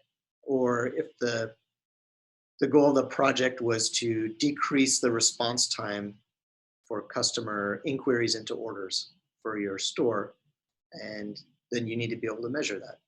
And if you find that the amount of time has decreased from 8 hours to 4 hours for the average response, then you know that your project was successful and you can move on to the next step. You only want to move on to the next step after that first step is complete and that you have the feedback you need to iterate on it. For instance, if you have decreased for example, decrease the amount of time it takes to respond to customers, and you know that they're happy, then another project to further decrease that time isn't needed. Now you can move on to something else, like perhaps decreasing the amount of time it takes to source the products or whatever other part of your business you are measuring and you know will provide like a actionable increase in revenue and profit. We call this lean startup. There's a lot of resources available on the internet, including a book you can look into here. But really, it's that discipline that I'm talking about with technology of not wanting to tackle everything all at once. Start small, be incremental, and make sure you're measuring the results. Because if you undertake a technology project and you don't measure the outcome, then you really don't know the value that you're getting out of it. And you don't understand. You won't understand the benefit of scaling those decisions. So under the right way up here, I mentioned starting with a vision and being able to communicate your vision clearly. When you're building incrementally with a developer that you have a good trusted relationship with, what you'll find is that the end product will most likely be very different than what you imagined or what you would have drawn up in mock-ups. But the vision that you started off with will actually be accomplished.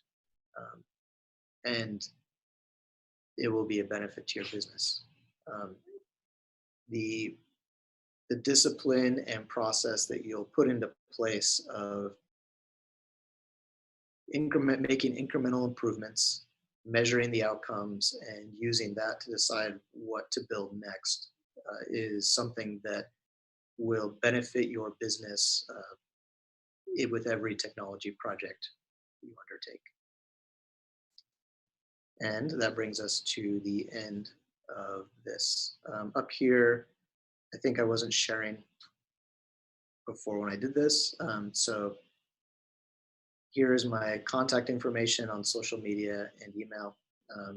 Like I said before, I'm really happy to be helpful. So please feel free to reach out and I will respond as quickly as I can, knowing the constraints of the things I'm not very good at. So Shavana, I'm gonna go ahead and stop sharing now. All right, thank you so much for that, Jimmy. So I have a question. So if I was a small business owner, say I already have maybe a Shopify business, it's already active, what are some things that I should be looking at doing to grow? So I already maybe have some software resources that I have. How can I best, utilize a developer to maybe help my processes and my business kind of more straightforward so I can get those metrics and kind of help myself understand the forward movement of my business. Let me ask you a counter question on that, Shavana. As a Shopify store business owner, do you understand like where you need to, like with your metrics, do you understand like where your biggest problem is? Yeah, so say it's you have an understanding of kind of maybe how to reach out to customers, but maybe not convert them to actual sales. Great. Um, so the first thing is to like have the data and be able to measure that. So it sounds like you already know like what your problem is. There's probably a couple of different options out there for solving that problem, and we'd want to look at what those are based on like both the impact to your business and like the budget available. I know the Shopify ecosystem has a lot of plugins and partner apps that work really well. So there's probably like if the problem is that you're getting qualified traffic to your website, like you know that people are coming who are your target customer and they're just not finding the products that you want, then we can probably find like an app or some analytics that help us understand what the problem might be. Maybe it's a better way of organizing your products, or maybe it's like a featured product app that can help highlight like a featured product. If on the other hand, like we determined that the traffic to your, or if you already know, if the traffic to your website is not actually like qualified, as in they're not likely to buy something from you in the first place, then we know to look maybe upstream at your, however you're driving traffic, whether it's through ads or maybe we could do more mailing list type of activity to try to drive traffic to your store. Nice. And what about a brick and mortar small business? We both live here in Southern Nevada. I have great friends in Reno, and we're a big state of little businesses, but there's so much opportunity, especially here in Las Vegas. We just had Bill Arent from the city of Las Vegas come and talk about the opportunities with all the tourists and things like that. So growing your business from maybe brick and mortar to maybe something that's even more beyond the realm of your neighborhood or your city. Should you be looking at building something custom or using services that already exist? So what are your thoughts on how to navigate the decision between those two? That's a great question. I think that the first thing again I would go into is like understanding, do you understand like the problems you're facing? Brick and mortar stores generally tend to have a lot of good data at the point of sale, but less good data about like the number of times the door opens and how long people spend in the store and all of that kind of information. So either developing like a customer profile or gathering that data is really important. And then looking at the products that might already exist or building something custom to help out with that. Like we already know that, taking credit cards is super easy these days using Square.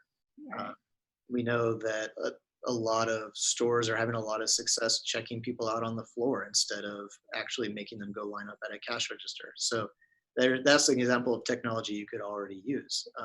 Building technology for a brick and mortar in Las Vegas probably involves like ways to get more people to your store in the first place.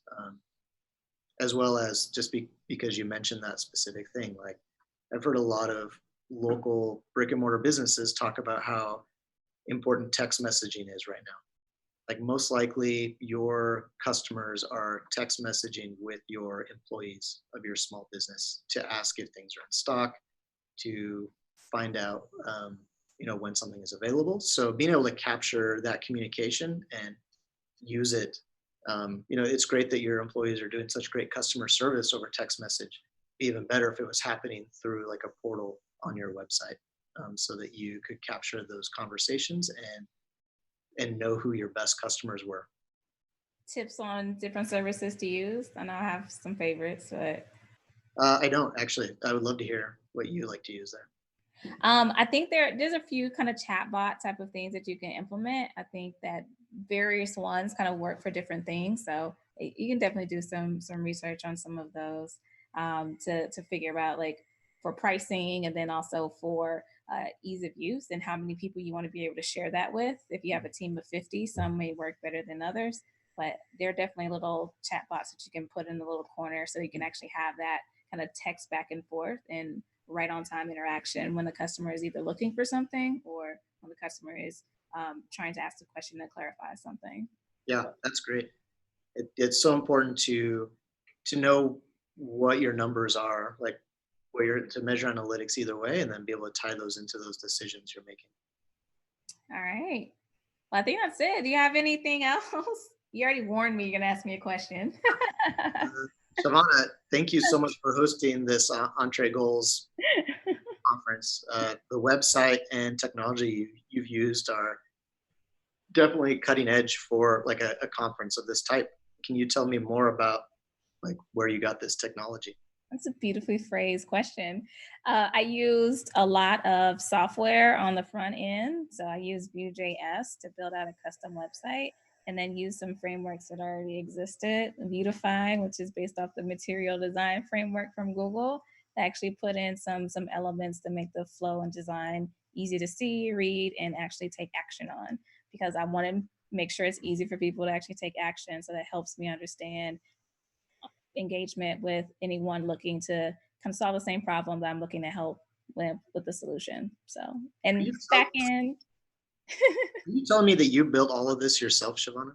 You know, we sometimes have skills that we have to pull out, and then we have amazing resources like you to reach out to. Jimmy, you also like hosted user groups and meetup groups around different technologies. So all of that, all those resources are the best part of being in a state like Nevada, being able to access this small community feel and have access to amazing resources. And that's what this summit is really all about. So yeah, with the help of people like you showing me the way over the years, yeah, I definitely was able to build out my own software suite, and the whole Entregoals platform is really what I'm building. So this is just the first step.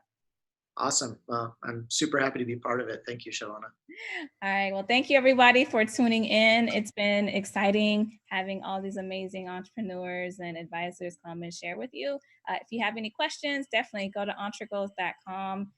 You can also reach our team directly at team@entregoals.com, and we'll be happy to kind of give you some more resources. All right. Thank you.